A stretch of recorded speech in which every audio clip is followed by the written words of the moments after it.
Nigeria, I do not believe it was created by God. I don't believe it. I have a fellow called Top Goldman. His girlfriend, she named the country. And also Lugard. This nation was created for the business of the British purse. So they wouldn't have to bear the bill for the not as prosperous and wealthy part. And they had a deal concerning the Sudan. And those who care to buy the book, buy the book. It's written by a fellow called, the name of the book is The Martyrdom of Man. As far as Africa was concerned, two empires got together and decided that this land will go to the sons of Ishmael, of the British. ẹ̀yin èèyàn mi kò sáàyè kíni ẹ káàbọ̀ ṣé ẹ sàmọ̀ máa yìí adéfarati nìyẹn o ó lówó bí ìṣẹ̀kẹ̀rẹ̀ bẹ́ẹ̀ náà sì ni ó jinlẹ̀ ó kàwé ó gbèbò ó ní connection òun náà fẹ̀sùn kàn pé ó mú bọ̀n jáde lọ́jọ́ sí ibi tá a yọjú sí rèé lábala lérè fẹ́ mo kí yín káàbọ̀ kí ni mo wá fẹ́ fàyọ ẹ̀tún ni mo tún padà sídìí fọ́nrán bàbá wa n ò ní yé padà síbẹ̀ n bò jẹ́ pé wọ́n ti bú bàbá wa Sunday Igboho àwọn ní ò kàwé ẹ wá wá dúró àwọn tó kàwé ẹ wá wò ẹni tí ó tán ní ò kàwé wá ṣáájú wọn dé bus stop yìí ó ti padà ti ń sọ fún wọn wípé is a business empire is a business entity gbogbo ohun tí ń yẹ Nàìjíríà àwọn tó wá lówó ń bẹ gbogbo ohun téèyàn nínú Nàìjíríà ló ní ó lè mọ lówó Dangote lóòótọ́ ṣùgbọ́n ó ní influence bẹ́ẹ̀ náà ló ní èrò lẹ́yìn ní ṣọ́ọ̀ṣì òun ní mọ̀ ń ṣe program kan báyìí mo ti gbàgbé orúkọ program yẹn ẹ mọ̀ dáadáa bí ẹni mowó ó ṣe wà ń sọ̀rọ̀ tí Sunday Igboho ti ń sọ tipẹ́ títí ń jà fún ṣé kò wá ní í dáa kí àwọn tó kàwé yìí kán kó gbogbo ìmọ̀ wọn gbogbo owó wọn gbogbo ọlá wọn gbogbo influence wọn kán kó dàálẹ̀ níwájú Sunday Igboho pé ó ṣáájú wa ríran abú ọ lóòótọ́ ó lè mọ̀ sí lára àwọn tó bú bàbá Sunday Igboho ṣùgbọ́n ọ̀pọ̀lọpọ̀ wọn òye wọn wọ́n kàn kàwé ní òkọ́gbọ́n ẹ wo inú òwe ló ti wá lọ kàǹtí Sunday Igboho ń sọ reality ẹni mò ń pọ́n Sunday lé ta ní kí n tó pọ́n lé ń tá a rí nu inú ìwé ló ti lọ kàǹtì ẹ̀ ń tá a ti ń sọ láti jọ ìta ti ń pariwo àwa tán ní ẹnu wa ń rùn àmọ́ ń tá à ń ṣe yóò tó yé wọn kó mọ̀ pẹ́ jù ni Aláàfin wọn pa wẹ̀ẹ́dẹ́ àti wẹ́dẹ́wẹ́dẹ́ àti kọjá wẹ̀ẹ́dẹ́ díẹ̀ ó kú ká gbẹ́sẹ̀ lé wẹ́dẹ́ àti wẹ́dẹ́wẹ́dẹ́ Ọlọ́run ó wà bá wa yóò bá wa parí ẹ̀ tó jẹ́ pé a fi wọ́n ṣẹlẹ́yà gan-an gbogbo wọn pátápátá bàbá Sunday Igboho yóò dáa fún wọn ń bú ọ ni wọ́n lọ ń dọ̀bálẹ̀ kiri mọ́ wọ̀rí yóò tó yí hàn ìkórìtà tọ́lọ́run ti fi hàn tó ti mú ọ là kọjá ṣe ń bọ̀ lẹ́yìn ni sí ọ. ọ̀rọ̀ religion òun la fi kọ́kọ́ bẹ̀rẹ̀ ètò lónìí ẹja sáré dé ọ̀dọ̀ arákùnrin tẹ́ ẹ bá ń gbọ́ tí bàbá Kúmúyì tán pariwo lọ́jọ́ sí wípé ta ló fẹ́ gbapò àwọn ta ní ń ká àwọn lójú máa yìí ni o máa yìí nílé bàbá Kúmúyì lérè o wípé ó ti tó gẹ́ ó yẹ kó jókòó ni kọ́ ọmọ wo ìṣe gbogbo ohun tó ti ṣe gbogbo èso tó ti gbìn kọ́ ọmọ bomi wọ́n mánu yìí ni ẹjẹ́ agbọ́rọ̀ lẹ́nu rẹ̀ ó rí bàbá yẹn fi gan. You should sit down and be going through your work, going through the rate mark the Lord gave you, and settle yourself. You refuse. I told you to announce Pastor Paul Rika as the next person to take over. Your regime has finished. All this you're going about for crusade. Who asked you to go for the crusade? We don't mark them over you. We are not recording this soul under your name because we see you as a stubborn person who wants glory. You want to overshadow. You don't want anybody. I thought I should die before somebody will take over. What do you mean? Àwọn ṣe nǹkan o ní kálukú sáfẹ́ gba pòwó rẹ̀ já dọ́dọ̀ arábìnrin náà lórí ọ̀rọ̀ ẹ̀sìn náà ni arábìnrin tẹ̀ ń wo yìí ó lóun gba kìrìsìtẹ́nì lóde rántó náà ń fi oògùn fi èpè léhùn kiri mo ní kí ló dé ọmọ ànífowó ṣe. wípé salamu alaikum rahmatulahi wa barakatuh. ẹ jọ gbogbo ẹ̀yin mùsùlùmí tẹ́ wà lórí social media tẹ́ ń ṣépè fún ara yín láì kí ń ṣe mí ní under comment mi èmi ò rẹ́dí láti fún yín lésì ní under comment but mo ní kí wọ́n bá yín sọ ní physically bá kẹ́ rí mi ní live video mi ẹ ní láti máa ṣépè fún mi ẹ ní láti máa bú mi ara tí à ń sọ náà nìyẹn pé ẹ ò ní ìfẹ́ ara tá à ń sọ náà nìyẹn wípé ẹ̀sìn wàhálà ìsìn jàgídíjàgan náà nìyẹn tí mo bá tiẹ̀ sọ wípé mi ò ṣe ìsìlámù mọ́ èmi fi pé tẹ́ bá nífẹ̀ẹ́ tí ẹ̀sìn bá jẹ́ ẹ̀sìn àláfíà ni ó yẹ kẹ́ mọ̀ bẹ́ẹ̀ ṣe máa comment ní under comment mi kẹ́ máa sọ̀rọ̀ àláfíà ni kí wọ́n wò pé ẹ ti yí padà èmi mọ̀ pé èṣù tó ṣe ń gbénu yín náà ló ṣe ń gbénu yín. wo sísá mi nínú Olúwa ẹ káàbọ̀ sínú ìrere sí agboolé Jésù wo mọ́ wẹ̀yìn mọ́ o ibi tá a bá ti sọ ó dàárọ̀ èèyàn ìsọ ó ẹ káàárọ̀ ń bẹ̀ mọ́ o mọ́ bù yàn o mọ́ bù wọn o kọjú gbá ojúmọ́ ibi tó ń lọ ó sì sọ ó nítorí pé wọ́n ti ẹ̀ ṣe pa Deborah ló mú kó ń change olódùn gan pé ọmọ èèyàn lẹ pa báyìí àwọn kan sì tún jáde wọ́n tún defend ẹ̀ wípé mọ̀ọ́mọ̀ ló ní káwọn pa mọ̀ọ́mọ̀ ló ní káwọn pa pé n tó jẹ́ kó ń yarí nìyẹn ṣùgbọ́n jọ̀ọ́ o mọ̀ ṣe gbogbo ìṣe rẹ̀ ìdè ilẹ̀ haúsá ò torí mo gbọ́ pé o sì ń wọ ìjáàbù ó dà pé òun ló gbàdúrà lọ́jọ́ kan nu mọ́tò pẹ̀lú jáàbù tó ní bọ́lọ̀ ń ṣe ràn òun nìyẹn jọ̀ọ́ mọ̀ ṣe pẹ̀lẹ́ o àwọn tó ń bá fa yìí àdúrà ni ọmọ gbà fún wọn tó bá ń ṣépè fún ọ bí Jésù ṣe kọ́ àánú ìwọ náà ṣe kó ń bẹ̀ ni ìwọ náà fi ìfẹ́ wíìnì wọn mọ̀ retí kan wíìnì rẹ padà o àmọ́ retí kan wíìnì rẹ padà bó ṣe rí nù o mọ́ bá bọ̀ wá náà ó ti mọ́ra èébú mọ́ra lọ́dọ̀ tí a fi ń ṣoṣo a fi ń para ni kì í sì sóòní láwọn èèyàn ti ń ré kọjá sínú ẹ̀sìn kan sẹ́sìn kan bó ìwọ ṣe kúrò nínú mùsùlùmí ní ìsìn àwọn èèyàn kan ń ré kọjá síbẹ̀ ọ̀tọ̀ láyan mọ́ bẹ́ẹ̀ náà ni tìṣẹ̀ṣe bẹ́ẹ̀ náà ni ti kìrìsìtẹ́nì bó ṣe rí nu ṣùgbọ́n bọ́ọ̀ bá ti kúrò nínú ti mùsùlùmí báyìí wọ́n ràn tó mọ́ ni o. Historians all agree that Oduduwa sent his son Oromiyan at the request of elders of Benin to return with them as ruler of their realm. Oromiyan's stay in Benin may have been short, but before he left, a child was born to him who was later crowned Oba, and is known today as Eweka I. Oromiyan's time in Benin, however short-lived, he was an Oba, and so he was the first Oba after the Ogiso dynasty came to an end. He established Obaship in Benin. By implication, therefore, the listing of past Obas should therefore begin from Oromiyan, as it is listed in the Gariwa's book. Short history of Benin, actually making my revered father 39th Oba that reigned in Benin, if the listing is counted from and should be counted from Oromiyan. I therefore stand before you today as the 40th Oba of Benin. Ó nù káwọn dàbí Orísun wa àwọn obìnrin gan dà wípé Ilé Ifẹ̀ làwọn ti sàn wá ẹbí ojúmọ́ ti mọ́ wà nù ẹ jẹ́ agbágbára lẹ̀ o ẹ jẹ́ agbágbára lẹ̀ o Ifẹ̀ òye ẹ jí gìrì kẹgbẹ́ Ifẹ̀ ga olórí ayé nífẹ̀ẹ́ òye ó dáa àti kú òǹfẹ́ àti dé wọ́n ní nana kú náà ń pè bẹ́ẹ̀ under patigi ẹni tí ó ṣe fídíò yìí ó ṣe narration sí kì í ṣe lè tẹ́ rí tẹ́lẹ̀ táwọn èèyàn ti da àwòrò tìlù ti da àwòrò tán ìbò mi lélẹ́yìí o bàbá ńlá ni tọjọ́ yẹn o ìbò mi nífẹ̀ẹ́ ló dùn ìbò mi rèé o wọ́n ló súnmọ́ra wọn ní gbogbo wọn kàn ń sá àsálà fún ẹ̀mí wọn ni o èèbò ló sọ ẹ̀jẹ̀ àgbọ̀. Hello, good afternoon. This is Nanoku, the community under Patigi local government, Kwara State, Nigeria. We are the members of this community, and as you can see, nobody in this community, everybody has fled for his or her life, for the safety of their lives. Everybody has left the community. As you can see, the status at which the community is now is devastating because nobody in this community. As you can see, this community has the capacity of about over 1,000 people, and as you can see, you cannot find a single person in this community. Everybody has left because bandits and kidnappers are coming in day after day to terrorize us and kidnap people.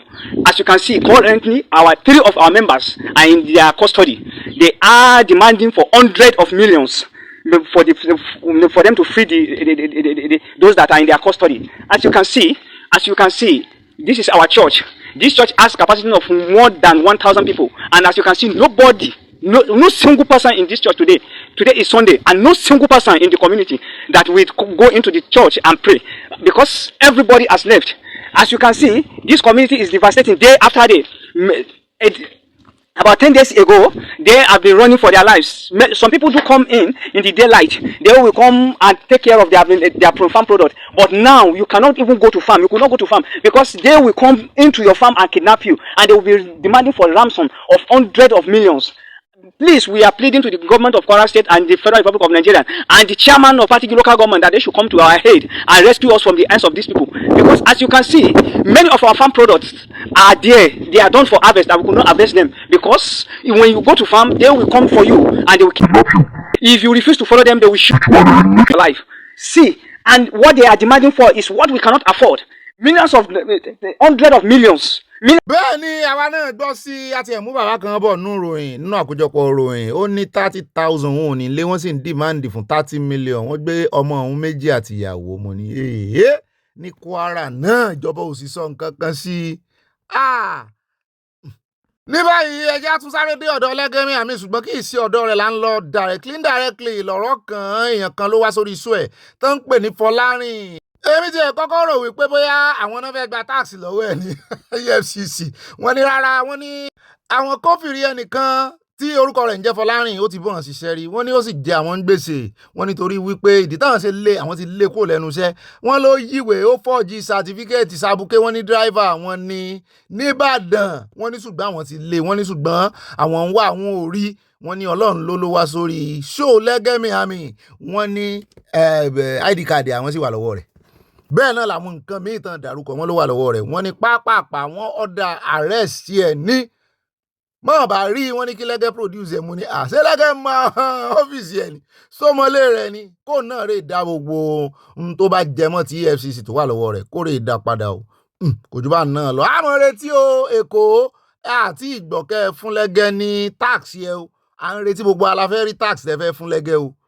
Ayé ṣòro ènìyàn níkà o ṣe é rántí arákùnrin ìmọ̀ ṣe kọ́mẹ́dì arákùnrin gangan ìyàwó rẹ̀ nù ọmọ tán bí lẹ́gbẹ̀ẹ́ wọn nù ṣàìdédé la bá gbọ́ tó fi ojú arákùnrin tí ó screenshot ẹ̀ yìí tórúkọ rẹ̀ ń jẹ́ Kelvin ó bá gbà yànjú ó lọ́mọ tóun àtọkọ rẹ̀ bí tó jọkọ rẹ̀ bí ìmúmu tí ò ní ìdí DNA mọ̀ ẹ mọ̀ wípé àràrà ni ọkọ rẹ̀ ọmọ náà sì jọ àràrà ó wá ń stigmatize ọmọ ọlọ́mọ oníkórè pa mo ní ìwọ ló mọ advice fún yàn EFCC DSS NDLEA gbogbo ẹni tọ́wọ́ wọn bá kọ́kọ́ tẹ ní kẹ́ ẹ mú ibi tọ́mọ yìí ti bímọ lọ́sípítù àwọn dókítà ò ní kórè pa àwọn gangan ló wà ní position láti sọ fún un pé kórè pa ọmọ kí ló fẹ́ pa ọmọ rẹ̀ fún nígbà tí ìṣepò ní terminal disease ṣé bàbá rẹ̀ ló jọ ìka ní àwọn èèyàn o wọn ni kò lọ pa ó kọ́ wíníwíní sábẹ́ bẹ̀ yẹn ó wá dojú ẹ̀ jáde pé ẹni tó ní kórè pa ọmọ òun àwọn èèyàn rò wípé orí ẹ̀rọ ayélujára bá a ṣe ń pariwo tó tí USA náà ń béèrè kìíní ṣẹlẹ̀ yóò fẹ́ gba visa USA ní ìsìn kò ní kó bára rẹ̀ ó rò pé wọ́n mọ̀ tún mọ̀ páyì ní USA ṣé ó rò pé wọ́n ní ìmọ̀ irú arákùnrin ní ìsìn ìka ní ẹ wojú rẹ̀ dáadáa arábìnrin fúnra rẹ̀ ló fúnra rẹ̀ gbé síta nítorí èmi ò mọ ohun tó kàn ń bẹ̀ gbọ̀rọ̀ mi dẹlẹ́rù ṣé ìwọ ló bá bí ìwọ ló ń bá tọ́jú rẹ̀ kí ló kàn ń bẹ̀ àwọn tó jẹ́ kinní gan-an à ń gbàdúrà fún wọn wípé ọlọ́run ó yé wọn ìka ọ̀dájú ẹjẹ́ wá dé ọ̀dọ̀ Nkechi Blessing jàre ẹ mọ̀ dáadáa èmi ò tiẹ̀ mọ̀ pé ṣé mo ní ṣe fítà ló lò báyìí tí ẹ̀kẹ́ rẹ̀ ṣe tó ṣe straight ẹ wò ẹ sọ́ra yín gbogbo ẹ̀yin tẹ̀ ń gbalẹ̀ tẹ̀ ń rọlọ lẹ́kì iṣẹ́ rí àwọn developer yìí wọ́n kàn ń ṣe ní regede ni o tẹ́ tán bá ka iye POP tó ti wó tí ì sì ṣe kékeré ẹrù burúkú wọ́n ní wáyà náà fi mú wọ́n bá ka iye POP tí mo ti kànú ọdún yìí tó ti wó tọ́lọ́run sáà ń kó àwọn èèyàn yọ sódìgbà tó bá pààyàn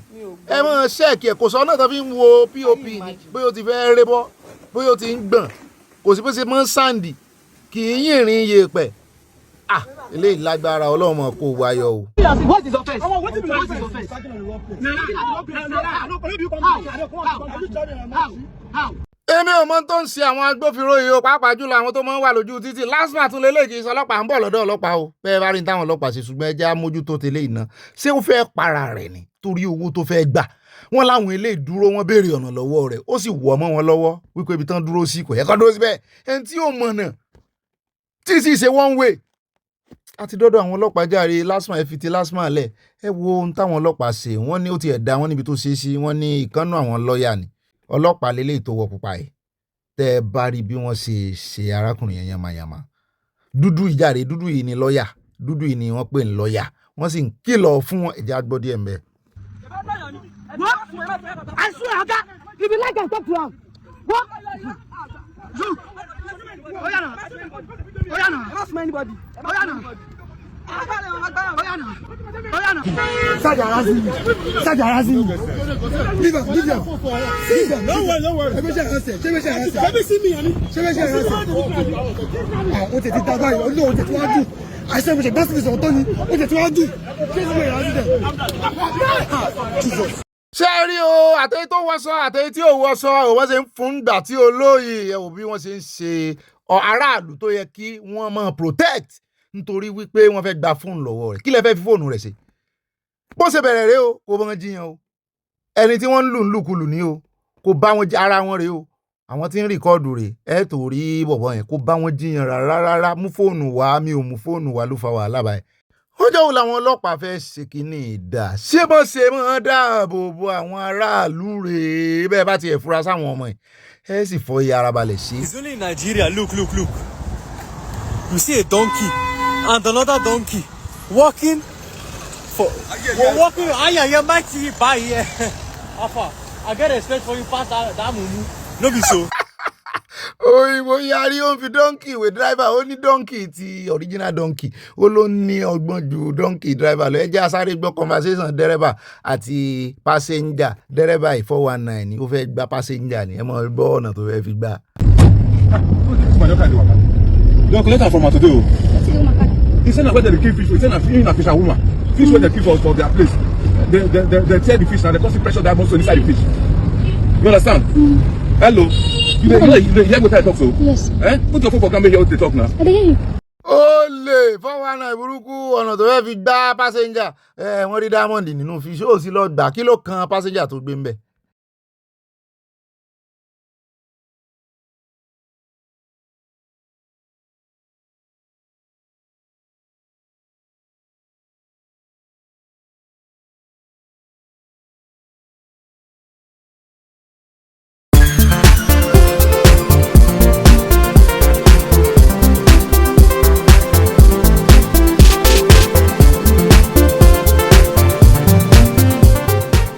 Omiye mẹ́sàn ó bá mi, omiye mẹ́sàn ó, ẹni lómiye ṣètọ́jú omiye rẹ̀ ó, omiye màsà ó, omiye. Dédédédédédédédé, yèsí egbòmire rẹ̀ rọjà ó, ìmàdẹ̀lẹ̀ ríra ó, dúdúdúdú, nítorí ogun jà lútẹ́, ogun mú tètè rútẹ́, ogun jà ní woro, ogun máa mú woro yasẹ́ sọ. Ẹni ayé bá sọ̀hún di àràrà bọ̀pẹ̀ olómiye omiye ọ̀rọ̀ omiye máa lálà ó ti mú omiye tèmi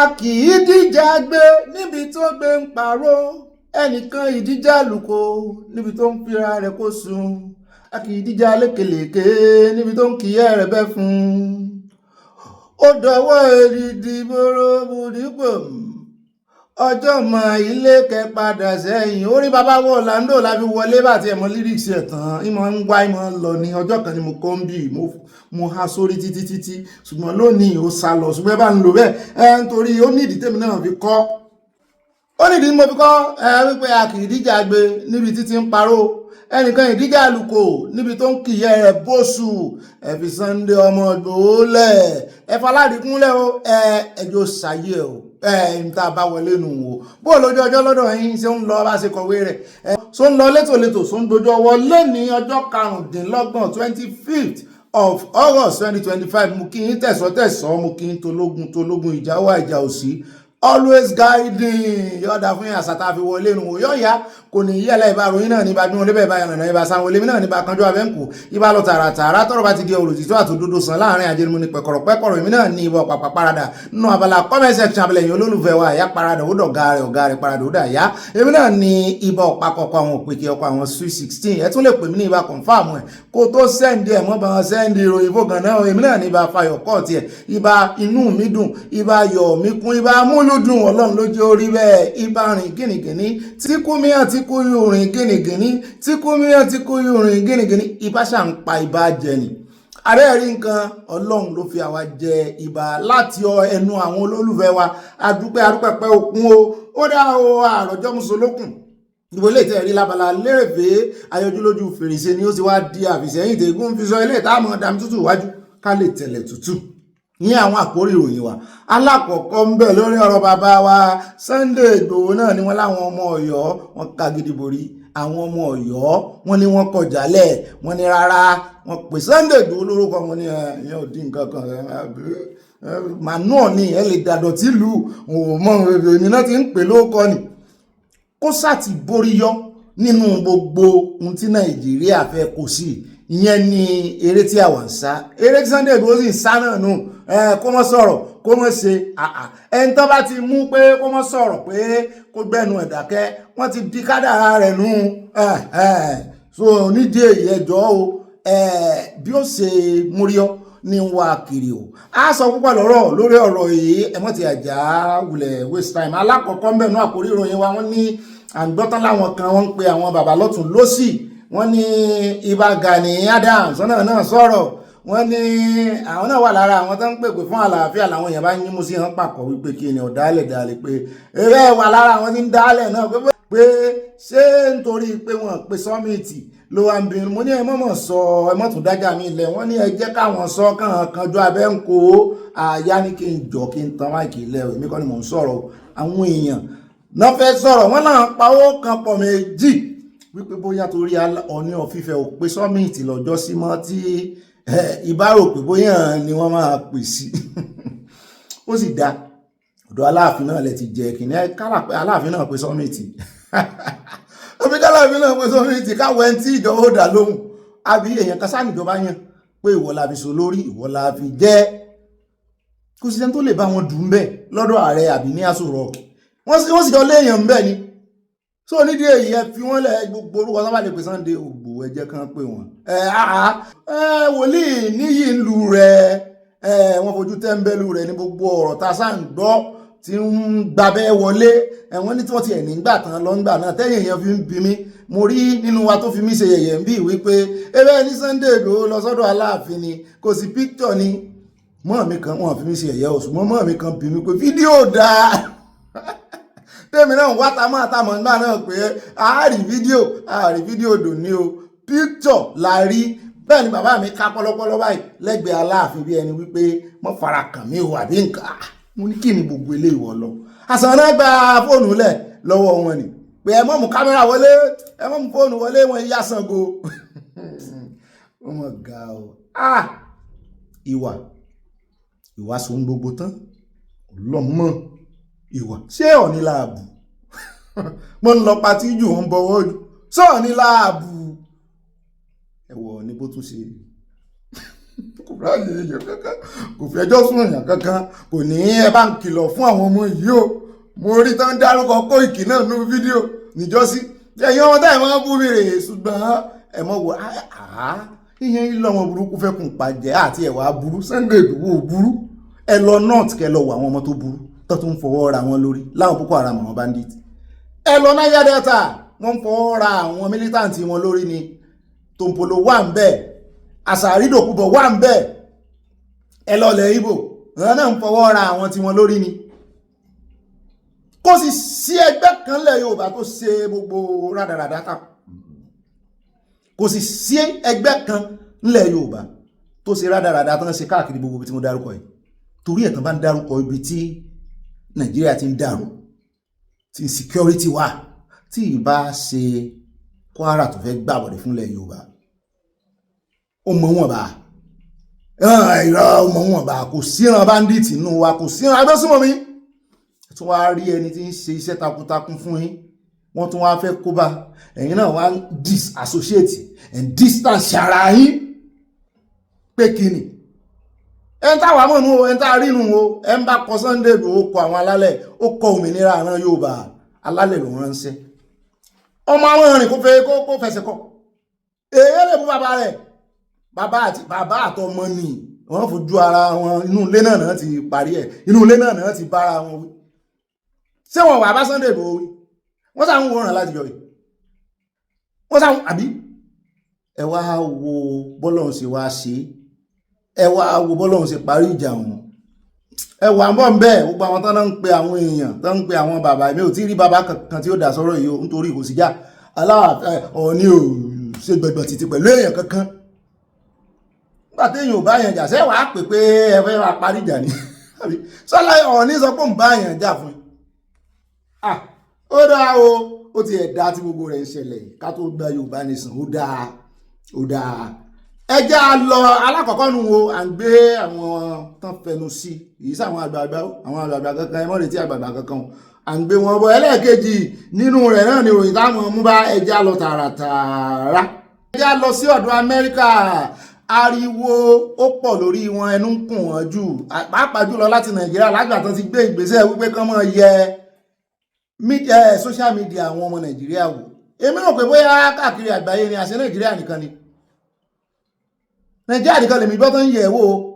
Anyway, èyí tó bá wa ní káwa sọ, bóyá ń yẹ̀ wò ní Ghana mi ò mọ̀, bóyá ń yẹ tàwọn ti Ghana wò, wọ́n ń yẹ tàwọn ti Cameroon wò mi ò mọ̀, ṣùgbọ́n Nàìjíríà gangan ni wọ́n ní àwọn náà ti wá jáde, wọ́n wá sọ ìdí torí àwọn ọ̀jọ̀gbọ́n ti jáde, wọ́n ní ó mẹ́ẹ̀ lórí privacy.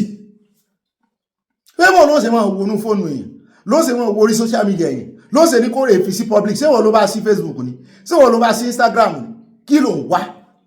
Láyá bá ní kí mọ́mọ̀ dáhùn pé wọ́n lè wo, mo níbò ló ṣe sọ pé wọ́n lè wo, wọ́n ní ṣe bá ń wọnú àkáǹtì tó wà. Mú lóòótọ́ mọ̀ ní wọ́n ní ṣe bá ń submit àkáǹtì tó wó wà, bá lè wọnú àkáǹtì èèyàn, sínú social media ni ò wà nílé wò.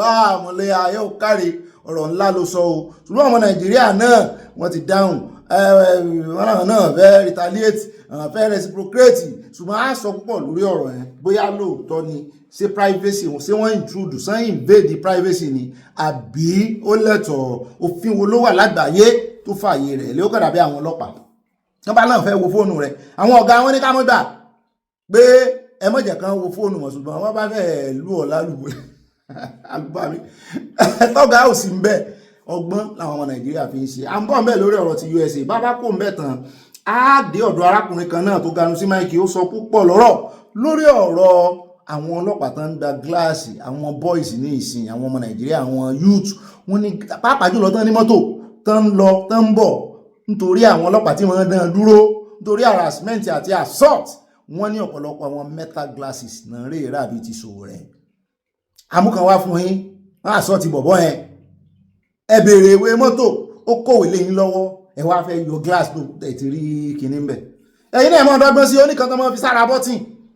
Láwọn ọ̀jọ̀gbọ́n àwọn agbẹjọ́rò náà bá dìde sọ̀rọ̀ ìwé pé irú kí lélẹ̀ ìbáyìí, impunity tá ń sọ ń pa rẹ̀ rí, kí ló kan ọlọ́pàá pẹ̀lú pé kó èèyàn mú kámẹ́rà gan tó bá ti jẹ́ public space, yóò ṣe kámẹ́rà. Torí ẹ̀ mo ṣe ń wò nígbà tó ń sọ̀rọ̀ pé wọ́n dá àfihàn ẹ̀jẹ̀ kan lo kámẹ́rà mọ́ ni, ṣé nígbà tí ìsọlọ́pàá ni Aláàfin, àwọn ọlọ́pàá ní mọ́ bẹ̀rù kámẹ́rà, kí ní ń bọ̀ lẹ́rù, kí ló wà bẹ́ẹ̀ tí ò ti bẹ̀ wá? Ẹbí ìlú ló ní ààfin, nígbà tí ìṣẹ́nu ìyẹ̀wù inú yàrá ibi táwọn kìíní ò sàṣàngó wà nífẹ̀ẹ́ lọ yà, kí ló wà bẹ́ẹ̀ tí ò ti bẹ̀ jáde? Àwọn èèyàn ń wọnú pálásì káàkiri, Olúwo ẹ lọ wo pálásì ẹ̀ fúnra ẹ̀ ní mọ́ ya ara rẹ̀ lólúwo fúnra ẹ̀ ní ó ya kámẹ́rà tí ó inú ká pálásì ẹ̀ ní ó ti yà. Kí wá ní kí ló special ń pa pálásì tán ní ká mọ̀ mú fóònù, wọ́n mọ̀ yẹpẹrẹ ara wọn, kì í ṣe Sunday Igboho lẹ yẹpẹrẹ o. Àmọ́ bẹ́ẹ̀ arákùnrin yẹn ṣàlàyé fún wa, ó ní kò sí òfin kankan Nàìjíríà tó ní kí ọmọ Nàìjíríà mọ̀ mú fóònù dání bọ́lọ́pàá bá dọ́ dúró, kódà kó ṣe gíláàsì ojú, kódà kó ṣe ìbòjú, wọ́n ní ẹ lè lò ó. À ń bọ̀ lórí ọ̀rọ̀ yẹn o, àgbè yín débẹ̀. Arákùnrin yẹn náà ganu sí máìkì. Bàbá kò mẹ́tàn á dé Ọ̀ṣun, ọ̀rọ̀ wípé wọ́n di owó Ọ̀ṣun mú, gbogbo àwọn owó local government, àwọn èèyàn ń pariwo lọ́ṣun, wọn ò rówó ṣe títì.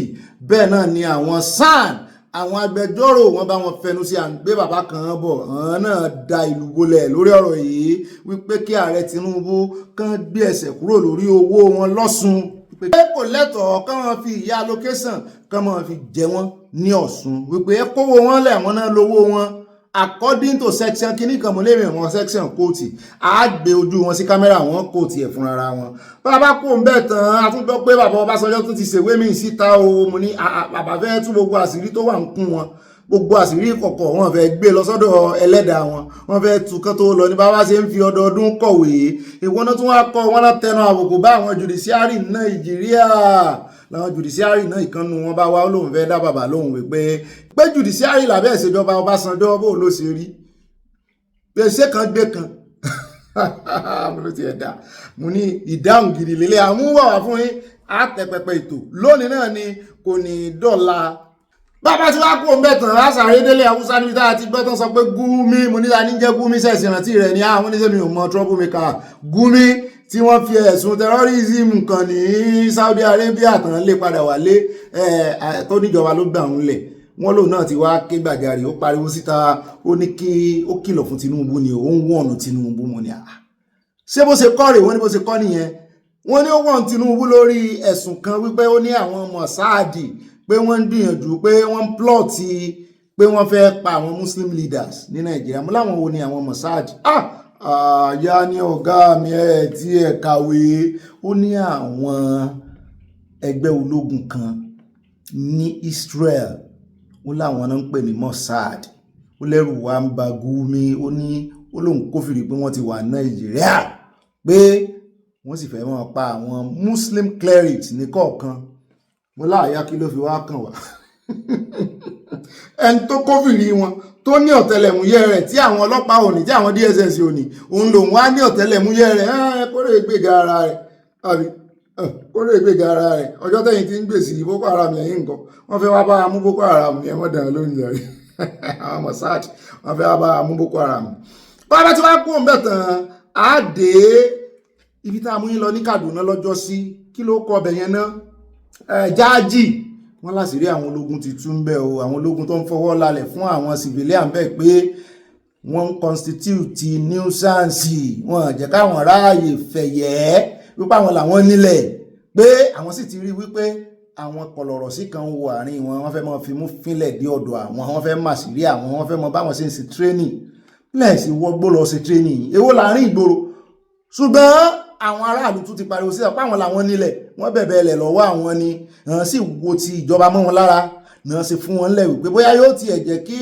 àdúgbò àwọn kó save kó lè save guide àwọn táwọn ajínigbé àwọn bandits àwọn agbésùnmọ̀mí tán bá gbọ́ wípé iléeṣẹ́ ológun wà ń bẹ̀rùn wípé àwọn ní dọ́dọ̀ àwọn bá ń yabò míì ṣùgbọ́n àwọn tán mú létí tán ṣe lóore àwọn náà wá ń padà fojú wọn gbọ́lẹ̀ wọ́n ń wọlé lé wọn lórí wọn àti ẹ̀ràn wọn àmọ́ ń bẹ́ẹ̀ wọ́n tún ganu sí máìkì ọ̀rọ̀ yẹn ò tí ì tàn ó sì ń tàn ká nílẹ̀ bẹ́ẹ̀ náà ni bàbá kú ń bẹ̀ tán á wà dé ọ̀dọ̀ Ṣòrẹ́ níbi tó ti ganu sí máìkì tó sọ ìdí tó ń fi ń bá ọ̀gá ọlọ́pàá IGP mọ́lá IGT tó fi ń bá Fasurutu láti last year wípé kí ló dé táwọn ọmọ Nàìjíríà ò kì í mọ òfin náà kán máa béèrè ìbéèrè bóyá látàrí ìbéèrè tán máa ń béèrè bóyá ánsà ó máa jẹyọ wípé lóòótọ́ ni òfin sọ wípé ààrẹ lágbára láti extend iye ọjọ́ IGP ọ̀gá ọlọ́pàá tàbí ọ̀gá kọ́sítọ́ọ̀mù tàbí ẹni ọ̀gá wọn lágbára olóńgbà kí wàá ní wàhálà tí wọn náà ń fa lẹ́sẹ̀ kí ni trouble tó ń bá IGP fà tó fi ń pè ní ìlẹ́gà ó mọ̀ túmọ̀ ìlẹ́gà ni ó ní clause wà nínú òfin mo ní tí òfin bíbi tó fi òfin burú sínú ó ń pè nǹkan kan ní clause wọ́n sì máa fi pamọ́ ni bí èrún a lè pè ní èrún nǹkan bígbà téèyàn bá jẹ búrẹ́dì tó ra búrẹ́dì tí ó wá lé èrún tàbí kó tó rè rákàrà tó wá lé èrún tí ẹ̀wọ̀n pẹ́ fojú fò pé èrún lélẹ̀ tàbí kó ṣe kéèkì kó lé èrún wọ́n ní èrún náà máa pe clause sì máa fara pamọ́ ni èèyàn máa fojú fò wọ́n bá fọ́n contract pé kó kà á buwọ́lùwé ò ní kà débẹ̀ wà ní wo yes o ti ṣe yes ó mọ àwọn clauses tó wà ń bẹ̀ ó ní clause kan wà ń bẹ̀ wípé báàrẹ bá tiẹ̀ máa extend di ọjọ́ tí IGP tàbí ọ̀gá ẹ̀ka ìjọba míì lè lò ó ní wọ́n gbọ́dọ̀ ṣe within the mo ti ń ṣe ètè bí ètè within ó ní ẹni tán gbọ́dọ̀ extend di ọjọ́ rẹ̀ kò gbọ́dọ̀ tí ì kọjá ọjọ́ retirement ó ní let them bring it on òun wà pẹ̀lú wọn lé òun ó bá wọn fà á wọ́n sì lè yan oúnjẹ wá yẹn lómi jẹ mo ní ó dá wàá dọ̀la èkó ṣàlàyé fún Ọlọ́run ó sọ ibi tá a ti ń sọ yìí lọ́wọ́ bẹ́ẹ̀ náà ni arákùnrin kan ọ̀rẹ́ mi jẹ́ ní ẹni tó ṣe prógráàmù Isabella ló bá gbé arákùnrin kan wá ní bá ń bí léèrè ọ̀rọ̀ ó kọ́kọ́ bí lórí ọ̀rọ̀ Yàyà Bello wípé kí láti ṣe lè sí arákùnrin náà ló sọ̀rọ̀ lórí gíláàsì o pé tí gíláàsì bá ní kámẹ́rà òfin kankan ò dì èèyàn lọ́wọ́ òfin kankan ò dá èèyàn lọ́wọ́ kúrú wípé kó o mọ́ lo glass tó ní kámẹ́rà kí ó yẹ káwọn ọlọ́pàá ti máa lò ó náà ló tún wá ganu sí mike arákùnrin ló sọ̀rọ̀ lórí ti Yàyà Bello pé ẹni tí wọ́n ń wá tọkàn rẹ̀ ò tí yẹ kọkàn rẹ̀ balẹ̀ lọ́kàn rẹ̀ balẹ̀ ló wá ń pe àwọn assembly àwọn ọmọ ẹgbẹ́ assembly àwọn ọmọ ẹgbẹ́ ilé ìgbìmọ̀ asòfin ní Kogi tó ní kán máa alẹ̀ pẹ̀pẹ̀ kán máa sit down kán máa gbọ́ràn ń fún wọn lecture wípé gbogbo ọ̀nà nìkan fi ṣe ti òdòdó kódà kó gbégbèsẹ̀ tó against ìlú tàbí tó against wọn pé kán ṣe yes kán mọ́ gbò lẹ́nu náà tó ní aráàlú ló yàn wọ́n bẹ́ẹ̀ aráàlú náà represent ni wọ́n wá ní n tó bá sọ n tó dòdò bá sọ nìkan mọ̀ ṣe abẹ́gẹ́ kí wá nílé ìgbìmọ̀ asòfin wà fún kán kúkú parẹ́ kán káńsù ẹ̀ kán mọ̀ pò dòdò nìkan ní ń pàṣẹ kì í sọ̀rọ̀ kékeré o wọ́n láwọn fojú fo nǹkan jù Nàìjíríà wọ́n ní ọ̀rọ̀ tó yẹ kí àwọn èèyàn fẹ́ lójú gidi ní tó sì yẹ kó tún bára rẹ̀ lé ẹjọ́ padà ó lóun ó fẹ́ lójú níwọ̀nba bẹ́ẹ̀ bá ràn lọ́wọ́ káwọn jọ fẹ́ lójú mo ló dáa àáfún ọ láàyè kò ní jú báyìí lọ́nà àwọn àkórí ìròyìn wa o ní pápápá àròjọ musolókun torí àfẹ́pẹ́ ẹjẹ́ àwọn wọnú abala tí ó mọ̀ kan abala sáwọn wọlé abala news flash tàbí flash news ẹ ṣe pàkà ẹ ṣe cheese ẹ̀yin mọ́ mi ẹ ṣe mùsìn ẹ ṣe ọlọ́ọ̀sà sínú ẹ wo bí ẹwẹ́yẹ ẹjẹ́ àfi pọ̀ sí torí ìyàwó náà oṣù ọjọ́ bí wọn a sì celebrate ẹ lọ ìyá mi sọ lọ́ọ̀dún mọ́sù sẹ́yìn gbádùn holiday ẹ̀yìn àtọ̀túnbá ó yá ẹ ṣe pọ̀ àfi pàkà iná ọlọ́run ni kì í jó yẹn mo sáná ọlọ́run sí lójú ẹ ti wọ ẹyẹ báwọn. alákọ̀ọ́kọ́ ń bẹ̀ jẹ́ adé ọ̀dọ́mọbìnrin Bídèmí tó kú sílé ọ̀rẹ́kùnrin rẹ̀ Yínká lóko ọ̀rẹ́kùnrin rẹ̀ lọ́sùn o Yínká dèrò àmọ́ ọlọ́pàá bẹ̀rẹ̀ ìwádìí mo ló mọ̀ ga o èmi náà rántí nígbà táwa náà ń lọ sùkúù tí àfẹ́sọ́nà wọn mọ̀ wá gbogbo kínní ni mọ̀ mọ́ ròǹgbà náà wípé bí nǹkan bá lọ ṣẹlẹ̀ wàhálà dénú o Ọlọ́run ni kó mọ̀ sọ wa kó mọ̀ sọ àwọn ọmọ wa o ní skul sẹ́ẹ̀lì kọ́mọ̀ ní girlfriend àbí kọ́mọ̀ ní boyfriend tó bá wá gbèsùn tó wá súnlé rẹ̀ àmọ́ sí nǹkan kan tó máa ń pè ní àkìlà máa ń pè náà o couples life ní institution ìwọ́n tó ń rán skul ó ti níyàwó skul tẹ́jọ́ mọ́ gbé couples life la máa ń pè ní sùkúl gbogbo ohun tí lọ́kọláya ń ṣe la máa ń ṣe láì tí ì fẹ́ra wa. wọ́n ní iléeṣẹ́ ọlọ́pàá ìpínlẹ̀ Ọ̀ṣun ti sọ fún àwọn oníròyìn wípé àwọn ti bẹ̀rẹ̀ ìwádìí lórí ikú tó pa ọ̀dọ́mọbìnrin Bídèmí ọmọlé nílé ọ̀rẹ́kùnrin rẹ̀ wípé àwọn fẹ́ yẹ̀ díẹ̀ wò lẹ́sà òkè nípínlẹ̀ Ọ̀ṣun ló ti ṣẹlẹ̀ o pé àwọn fẹ́ yẹ̀ wò kọ́mọ́ lọ jọ ti eléyìí tó ṣẹlẹ̀ ní Ìlọrin lọ́dọ̀ Abdulrahman tó pa Yétúndé tánṣẹ́ ìdájọ́ ọkọ fún agbẹnusọ iléeṣẹ́ ọlọ́pàá nípínlẹ̀ Ọ̀ṣun DSP Abíọ́dún Ọ̀jẹ̀lábí ló fìdí ìṣẹ̀lẹ̀ náà múlẹ̀ tó ló ṣẹlẹ̀ lálẹ́ ọjọ́ Ẹtì tó kọjá nígbàtí Bídèmí dé sí ilé Yínká ohun tí a tún gbọ́ ni wípé ìṣẹ̀lẹ̀ yìí mú kí ìbẹ̀rù bójú gbalẹ̀ lágbègbè tí Yínká gba ilé sí nílùú Ẹ̀sà Òkè kí ni ọlọ́pàá sọ lórí ikú Yínká agbẹnusọ fún iléeṣẹ́ ọlọ́pàá wọ́n ní Yínká sọ fáwọn wípé ó fẹ́ rẹ Bídèmí díẹ̀ lálẹ́ ọjọ́ náà èyí ló sì jẹ́ kí ó máa bì lẹ́yìn náà ni Yínká sọ fún àwọn ọlọ́pàá wípé òun àtàwọn èèyàn kan gbé Bídèmí dìgbàdìgbà lọ sí ilé ìwòsàn láti du ẹ̀mí rẹ̀ àmọ́ Yínká sọ pé ní ilé ìwòsàn tí wọ́n gbé ọ̀dọ́mọbìnrin náà lọ làwọn dókítà ti fìdí rẹ̀ múlẹ̀ wípé Bídèmí ti jẹ́ Ọlọ́run nípè. DSP Ọ̀jẹ̀lábí kò ṣàìfìdí rẹ̀ múlẹ̀ fún BBC Yorùbá wípé Yínká tó jẹ́ ọ̀rẹ́kùnrin Bídèmí nìkan ni afurasí tọ́wọ́ ọlọ́pàá ti tẹ̀ báyìí lórí ikú ọ̀dọ́mọbìnrin náà ọ̀rẹ́kùnrin Bídèmí ti wà ní àhámọ́ wa a sì ti bẹ̀rẹ̀ sí iṣẹ́ ìwádìí lórí ohun tó ṣokùnfà ikú wàhálà rèé o ó ṣe wá jọjọ́ tó dọ́dọ̀ rẹ̀ náà ló kú wọ́n lóhun tá a gbọ́ ni wípé Bídèmí ti ń múra láti lọ fún ìsọ́ òru ní ṣọ́ọ̀ṣì kan lásìkò tí ìṣẹ̀lẹ̀ ọ̀hún wáyé ṣé ìṣepọ̀ lóògùn ṣẹyùnṣẹyùn eléyìí tán ló ń bì torí owó wa ò mọ̀ mọ̀ skul ẹ má jẹ́ sọ̀rọ̀ owó wa ò mọ̀ skul ohun tá a dánwò Ọlọ́run ló yọrọ àwa iná o. orí ẹjẹ́ kò mẹ́já fún ilé update lórí pásítọ̀ kan ẹ rántí pásítọ̀ kan tó já rìnrìn lọ́jọ́sí tó sọ wípé àwọn ọmọ ìjọ òun gbàwẹ̀ láti dé ọ̀run pé àwọn ó gbàwẹ̀ dọ̀run ni wọ́n ní èèyàn 9 jáde láginjù pásítọ̀ wọ́n tún ti hú òkú èèyàn 9 jáde nínú àwọn ibojì tuntun tí wọ́n fura pé ó ní í ṣe pẹ̀lú ilé ìjọsìn kan tí ó ń fi ebi fa ọkàn àwọn ọmọ ìjọsìn súnmọ́ ọ̀run ọdún 2023 ní àṣírí ẹgbẹ́ olùjọsìn náà kọ́kọ́ tú nínú aginjù Shakahola tó wà nítòsí ìlú Malinda lórílẹ̀‐èdè Kenya ẹ̀rántí wọ́n ní wọ́n tún ti kófìrí pé àwọn 9 kan ibi tán sin wọ́n sí bóò ní àwọn èèyàn náà gọ̀ ilé ayé náà láti ráwọn kan tí pásítọ̀ nìkan máa jẹ kókó tán jẹ kókó àwọn èèyàn sì wá gọ̀ báyìí ṣé ń spẹ́ẹ̀lì wọn ni ṣé ń lo nǹkan fún wọn ni bẹ́ẹ̀ náà mo gbọ́ sórí arábìnrin kan ọmọ Nàìjíríà ni pásítọ̀ ń bá sọ̀rọ̀ lórí aago náà ni o, deliverance títí tí ó fi lo nǹkan pé wálé, ó sì di àwọlé rẹ̀ yóò sì gbàgbé kámẹ́rà ìlú òyìnbó ló ń wá kójú rẹ̀ tó là kọ́lọ́m tó yọ ó ti bímọ bíi 3 àbí 4. ẹ jẹ́ ṣọ́ra yín ọ̀dà kọ́lọ́m sọ yín o, ẹ̀yin obìnrin lẹ́sìn wọ́n yájú léjù wọ́n máa ń sọ. ẹ jẹ́ àpò ń bẹ́ẹ̀ jẹ́ sáré mú yín dé Kisarazu ní ibi tí ìjọba orílẹ̀-èdè Japan tánà fún yááfì fún ọmọ Nàìjíríà. àwọn ó tó create visa tí ó mọ̀ gbé yín wá pé ẹ mọ̀ bọ̀ ẹ wá mọ̀ gbafẹ́ wá mọ̀ fẹ́ lábẹ́ ìjọba orílẹ̀-èdè Japan bóyá wọ́n ti gbọ́ wípé ọmọ Nàìjíríà mọ̀ ń rè náwó sábrọ̀dù wọ́n fẹ́ kàn wá náwó sọ́dọ̀ àwọn náà. ìjọba orílẹ̀-èdè Japan ti kéde ìyàsọ́tọ̀ ìlú Kisarazu fún àwọn ọmọ Nàìjíríà tó fẹ́ máa gbé lórílẹ̀-èdè náà láti ṣiṣẹ́. iléeṣẹ́ ìjọba Nàìjíríà tó kéde ọ̀rọ̀ náà ojú òpó X rẹ̀ sọ pé ìgbésẹ̀ ọ̀hún wà fún ìrẹ́pọ̀ láàrin orílẹ̀-èdè méjèèjì. wọ́n ní gbogbo àwa tá à ń sọ bọ́ọ̀lì sọ yìí wọ́n ní ẹ dúró náà káwọn bẹ̀rẹ̀ kẹ́ tó máa sọ̀rọ̀ gẹ́gẹ́ bí ohun tí ìjọba Nàìjíríà sọ bí ìpàdé àpérò ẹlẹ́ẹ̀kẹsàn-án Tokyo International Conference for African Development wáyé láìpẹ́ yìí ni wọ́n ti fẹnu kò lórí ọ̀rọ̀ náà o. wọ́n ní ìjọba Japan yóò pèsè ètò visa tuntun fún àwọn Nàìjíríà tó kọ́ṣẹ́mọṣẹ́ láti máa ṣiṣẹ́ àti láti máa gbé ní Kisarazu. àwọn náà wàṣẹ fún yín.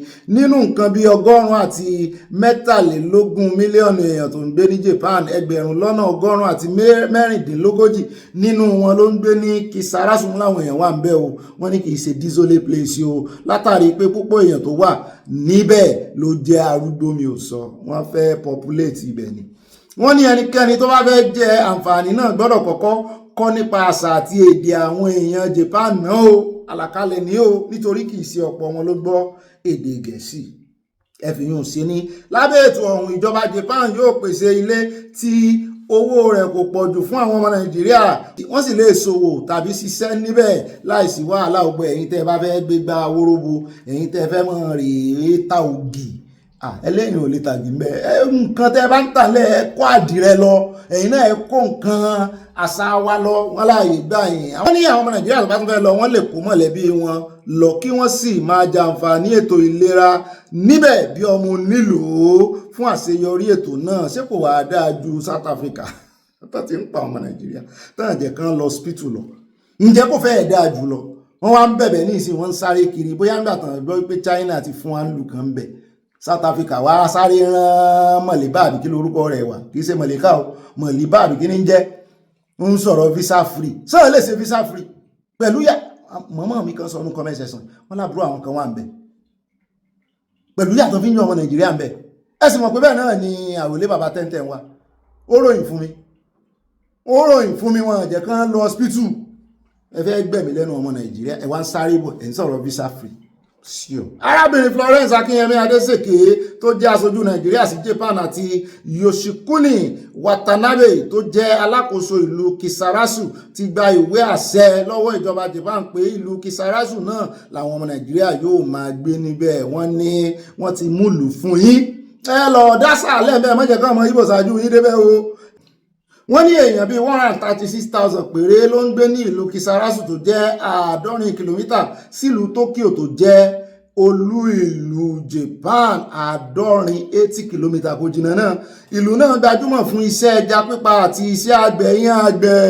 iṣẹ́ àgbẹ̀ ní iṣẹ́ ilẹ̀ wa. ẹni kò síṣẹ́ yóò máa jalè. wọ́n ní ẹ wá lọ expose wọ́n ní ó sì jẹ́ agbègbè tí kò ní wàhálà púpọ̀. wọ́n lẹ́yìn àwọn tó ń sọ wípé kìíní máa ṣẹlẹ̀ ń bẹ̀ ilẹ̀ rírì tsunami. wọ́n ní kò sí apá ibi tí tsunami ti ṣẹlẹ̀ ní Japan. wọ́n ní kò pọ̀jù ń bì. wọ́n ní ẹ má bẹ̀rù. wọ́n ní ìlú ọ̀hún ni ẹgbẹ́ agbábọ́ọ̀lù Nàìjíríà ń gbé tí wọ́n sì ti ń gbáradì lásìkò ìdíje Olympics ọdún 2020. kò jù bá náà lọ. wọ́n ní àwọn èèyàn ìlú náà fẹ́ràn àríyá. ó ti tán àríyá kẹlẹlẹ. every Friday lálálẹ́ Friday bẹ́yìn ò bá súnlé o súnlé Kisarazu lẹ́lọ́ o tẹ́tí ń bá wọn ṣàríyá ẹ̀wò bọ́n àwọn Ìgbò bá ṣáájú yín débẹ̀ wọ́n claim bẹ̀ mọ́ yín lọ́wọ́ wọ́n ra street ibẹ̀ o kò jù bá náà lọ. ó dá ẹjá tẹ̀síwájú nínú abala sánáwọlé àní pẹ́ pápápá láàmọ̀ sí abala ti sánáwọlé. ẹjá wá sáré dé ọ̀dọ̀ àwọn ọlọ́pàá níbi tá a ti gbọ́ pé ọwọ́ bá arákùnrin kan tán pè ní high profile Chinese fugitive. wọ́n ní ó wá farapamọ́ sí Nàìjíríà ni ó ṣẹ̀ nílùú wọn ó wá sáwá Nàìjíríà Mr. Dai Ginsheng wọ́n ní wọ́n ti wá mú báyìí o wọ́n ní àwọn ọlọ́pàá ló sì mú àwọn Interpol National Center Bureau ní Àbújá wọ́n ní according to ìkéde tán fi síta o wọ́n ní the first public relations officer DPO Olúmúyìwá Adéjọbí confirmed that the operation was carried out in close collaboration with Interpol, NCB Beijing and the Embassy of the People's Republic of China in Nigeria. Wọ́n ní Dai Ginsheng ni ó dàbí àwọn machine táwọn ará ń gbà náà. A notorious gang leader wanted in Guizhou province, China for orchestrating violent organized crimes fled his country in 2024 after a warrant was issued by the Public Security Bureau. Wọ́n ní wọ́n ń wá ló bá sáwá Nàìjíríà pé ló ń bá dé Nàìjíríà wọn lè run track wọn ní technology tán fi lè track yòó. Wọ́n ní he was tracked, surveilled and apprehended in Abuja ní August 8, 2025 ní oṣù náà ni by operatives of the Interpol SCB Abuja. He was subsequently repatriated to Benin. Wọ́n ti rèé fàlẹ́ àwọn ìlú rẹ̀ lọ́wọ́ pé ìwọ ibi kan ló ti ṣe padà sílùú rẹ̀. Ilé náà láwọn àfikún ẹ̀ka tó mọ̀ tẹ̀wájú ẹja abáláyọ̀yọ̀ a gbọ́ wípé ọmọ Ìyàwó Òjó tó ń pè ní goddess mother àbí kí náà wọ́n pè kí làpè jẹ Ìyàwó Òjó náà. A sá gbọ́ wípé ọmọ rẹ̀ tí wọ́n ṣe ìgbéyàwó fún láìpẹ́ yìí ní Tanzania kan wọ́n ṣe Nàìjíríà náà wọ́n ní ó ti bímọ ọmọkùnrin làǹtẹ̀làǹtẹ̀ ló sì bí abọ́lọ́mọyọ ọmọ òní kú mọ́ wọn lọ́wọ́ o àwọn èèyàn nìkan rè ṣe DNA wọn ní kí ló kàn yín bẹ́ẹ̀ torí pa àti sọ̀rọ̀ DNA lánàá ẹjẹ́ àtẹ̀wájú náà ròyìn wa ẹjẹ́ wa sáré dé ọ̀dọ̀ arákùnrin kan tí wọ́n gbogbo rògbòdìyàn tí ń wáyé nílọrin báyìí tó sì sọ tó lóun ò ní 30,000 lọ́wọ́ bàbá yìí wọ́n ní wọn ò ní 30,000 lọ́wọ́ nígbà tí wọ́n sì jí ìkànnú àwọn ọmọ àwọn gbé ọmọ méjì náà ti ẹ̀jí gbé wọ́n ní wọ́n fẹ́ gba 30 million láwọn táwọn ò ní 30,000 lọ́wọ́. Láìpẹ́ yìí ni ìròyìn gba orí ayélujára kan nípa ìlú baba ńlá tó wà ní ìjọba ìbílẹ̀ Ìfẹ́lódù bẹ́ẹ̀ ní ìpínlẹ̀ Kwara táwọn èèyàn ti sá lọ tó dáwóró abájọ táwọn èèyàn ti sá lọ wọ́n wá jí wọn gbé wọn mọ̀ béèrè 50 million naira lẹ́yìn tí ìlú náà di ahoro nítorí ìkọlù àwọn agbébọn tí wọ́n sì lọ ń fi àwọn ìlú mìíràn ṣe ibùgbé. Èyí wáyé látàrí ìkọlù tí àwọn agbébọn ṣe sí ìlú ọ̀hún tí ẹ̀mí àwọn aráàlú kan sì bá ìṣẹ̀lẹ̀ náà lọ.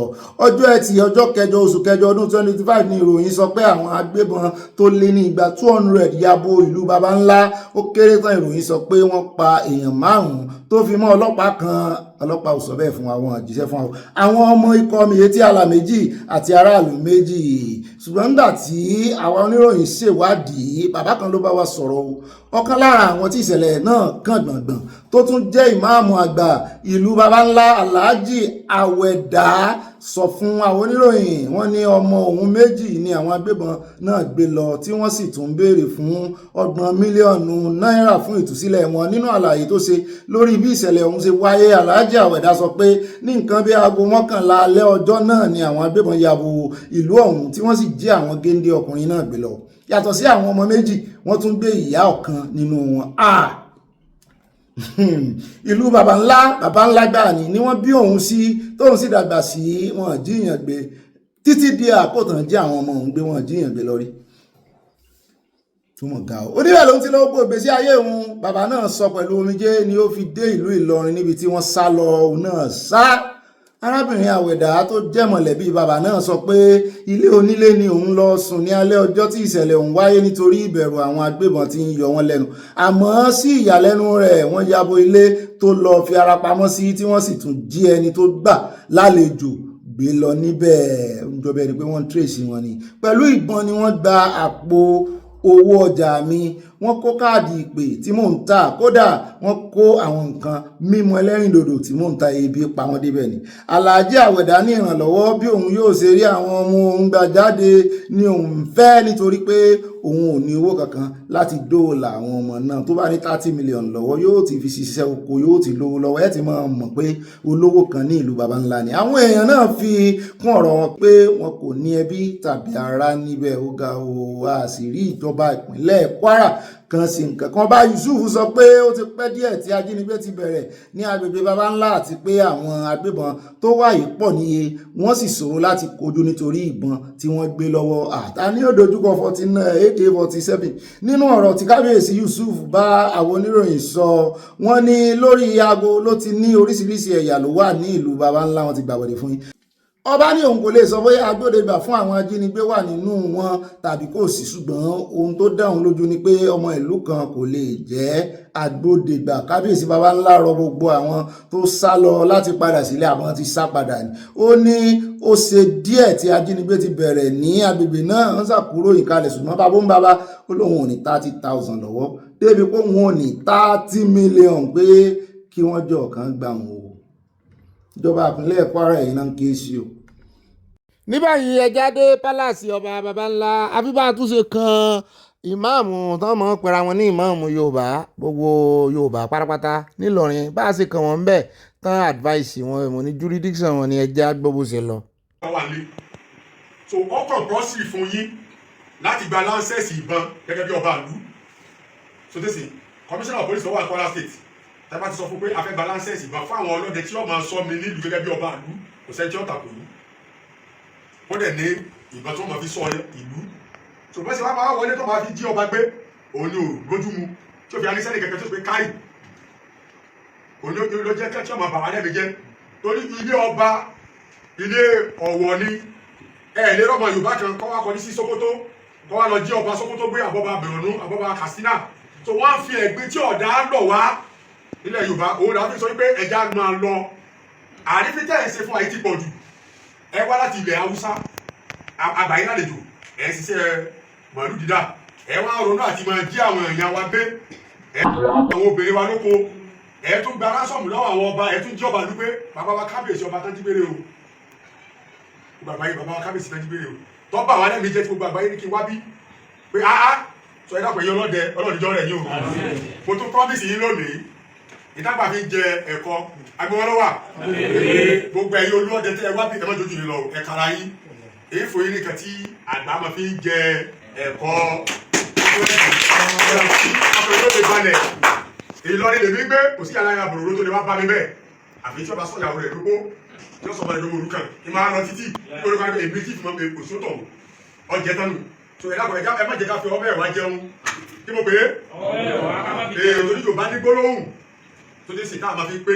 So ìlú yìí kọ́ ọlọ́ọ̀dẹ́ bá jẹ́ o. Ìlú yóò sì dìfẹ́lọ́pù bá ti fẹ́.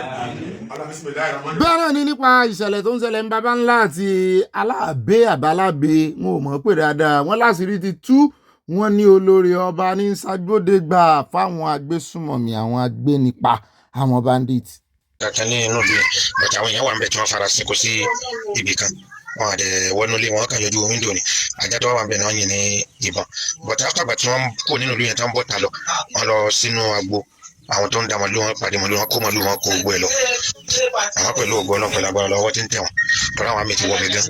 Láti dúpẹ́ fún ọ. Ẹlẹ́kejì ní Aláàbẹ̀, ọba Aláàbẹ̀ ọ̀dà máa lọ gbé ìyàwó rẹ̀ wọ́n gbé wọ́n bá 90 million ní inú ilé. Kìí ṣe 90 million wọ́n bá nínú àpò nínú ilé. Wọ́n sàn ń ṣe ìwádìí ọba tó pọ̀ wọ́n máa ń pa owó. Ìyàwó rẹ̀ ní pé àwọn èèyàn náà kò tiwọn. Sọ ma bá wọn tó ń jiyàn gbé ni ó lóun ọmọ bẹ́ẹ̀ kan kówó tí òun wọ́n wọnú àkáǹtì rẹ̀ wọ́n bá 38 million nínú àkáǹtì lẹ́ni tó wà nínú Kwara iṣẹ́ kìíní sí àṣírí gbogbo àwọn tó ń ṣe bí àṣírí wọn nígbò pẹ̀lú agbára lọ. Wọ́n náà ti gbé ọba kí ló ń jẹ́ baba ńlá náà wọ́n ti gbé ṣé o àti wọ́n ti gbé olórí ìyàwó ọba baba ńlá náà wọ́n ti gbé lọ sí Àbújá. So àwọn náà wà nínú gbogbo àwọn owó tán bá nínú ọwọ́ gbogbo wọn nínú àkáǹsì ó ti ẹ̀pọ̀ rẹpẹtẹ ní olórí ọba baba ńlá náà. So the same thing náà wọ́n ti gbé yẹn lọ sí Àbújá ń jẹ báyìí. Ẹjá kò mẹ́ ẹjá wá dé ròyìn kan, ẹjá dé ọ̀dọ̀ USA níbi tá a ti ń gbé wọn ní the first US confirmed first human case of flesh eating screwworm. Mo lélẹ̀ ìga o, wọ́n ní àwọn ò mójútó, wọ́n láwọn ò ní gbà kí àrùn yìí kó fẹ̀ lójú nítorí wípé wọ́n ní ara ẹran èèyàn ni wọ́n jẹ. Wọ́n ní lù wọ́ọ̀mù wo tún lélẹ̀ bẹ́ẹ̀ ni wọ́n ní ṣùgbọ́n àwọn màálù gangan náà ní ìdojúkọ yẹn, ṣùgbọ́n wọ́n ní èèyàn lè kú. Wọ́n ló ti dé Mexico, wọ́n ní ṣùgbọ́n kò tí ì dé USA, wọ́n nítorí pé ó ti dé ẹ̀gbẹ́ àwọn náà ṣe ń páláriwo tán sì ń gbé ìgbésẹ̀ báyìí mo ní ẹ mọ̀jẹ̀ ò dé USA o wàhálà nù o wọ́n ní tó bá mú yàn wọ́n ní wàhálà ni o ìmọ̀ jẹ ẹran ara ni kò ní ìdìkégbò kọ́kọ́ mú ọ ná bó bá fi lè wọnú ara báyìí wọ́ọ̀mù ni ìjẹ ẹran ara lọ́nu òmù lórí sírísì kọ́lọ́mù ṣàánú àwọn àìsàn tí ò sí àwọn àìsàn ìgbàlódé tí ò sí tẹ́lẹ̀ ní rí báyìí lọ nínú àwọn àkórí ìròyìn wa o ní pápápá ẹja wọnú abala tí ó mọ̀ kàn lọ abala ẹ̀yin olólùfẹ́ wa abala comment section bí àyà wa gbé wa débẹ̀ àyọ́yá pápápá mọ́fà kó ṣòfò.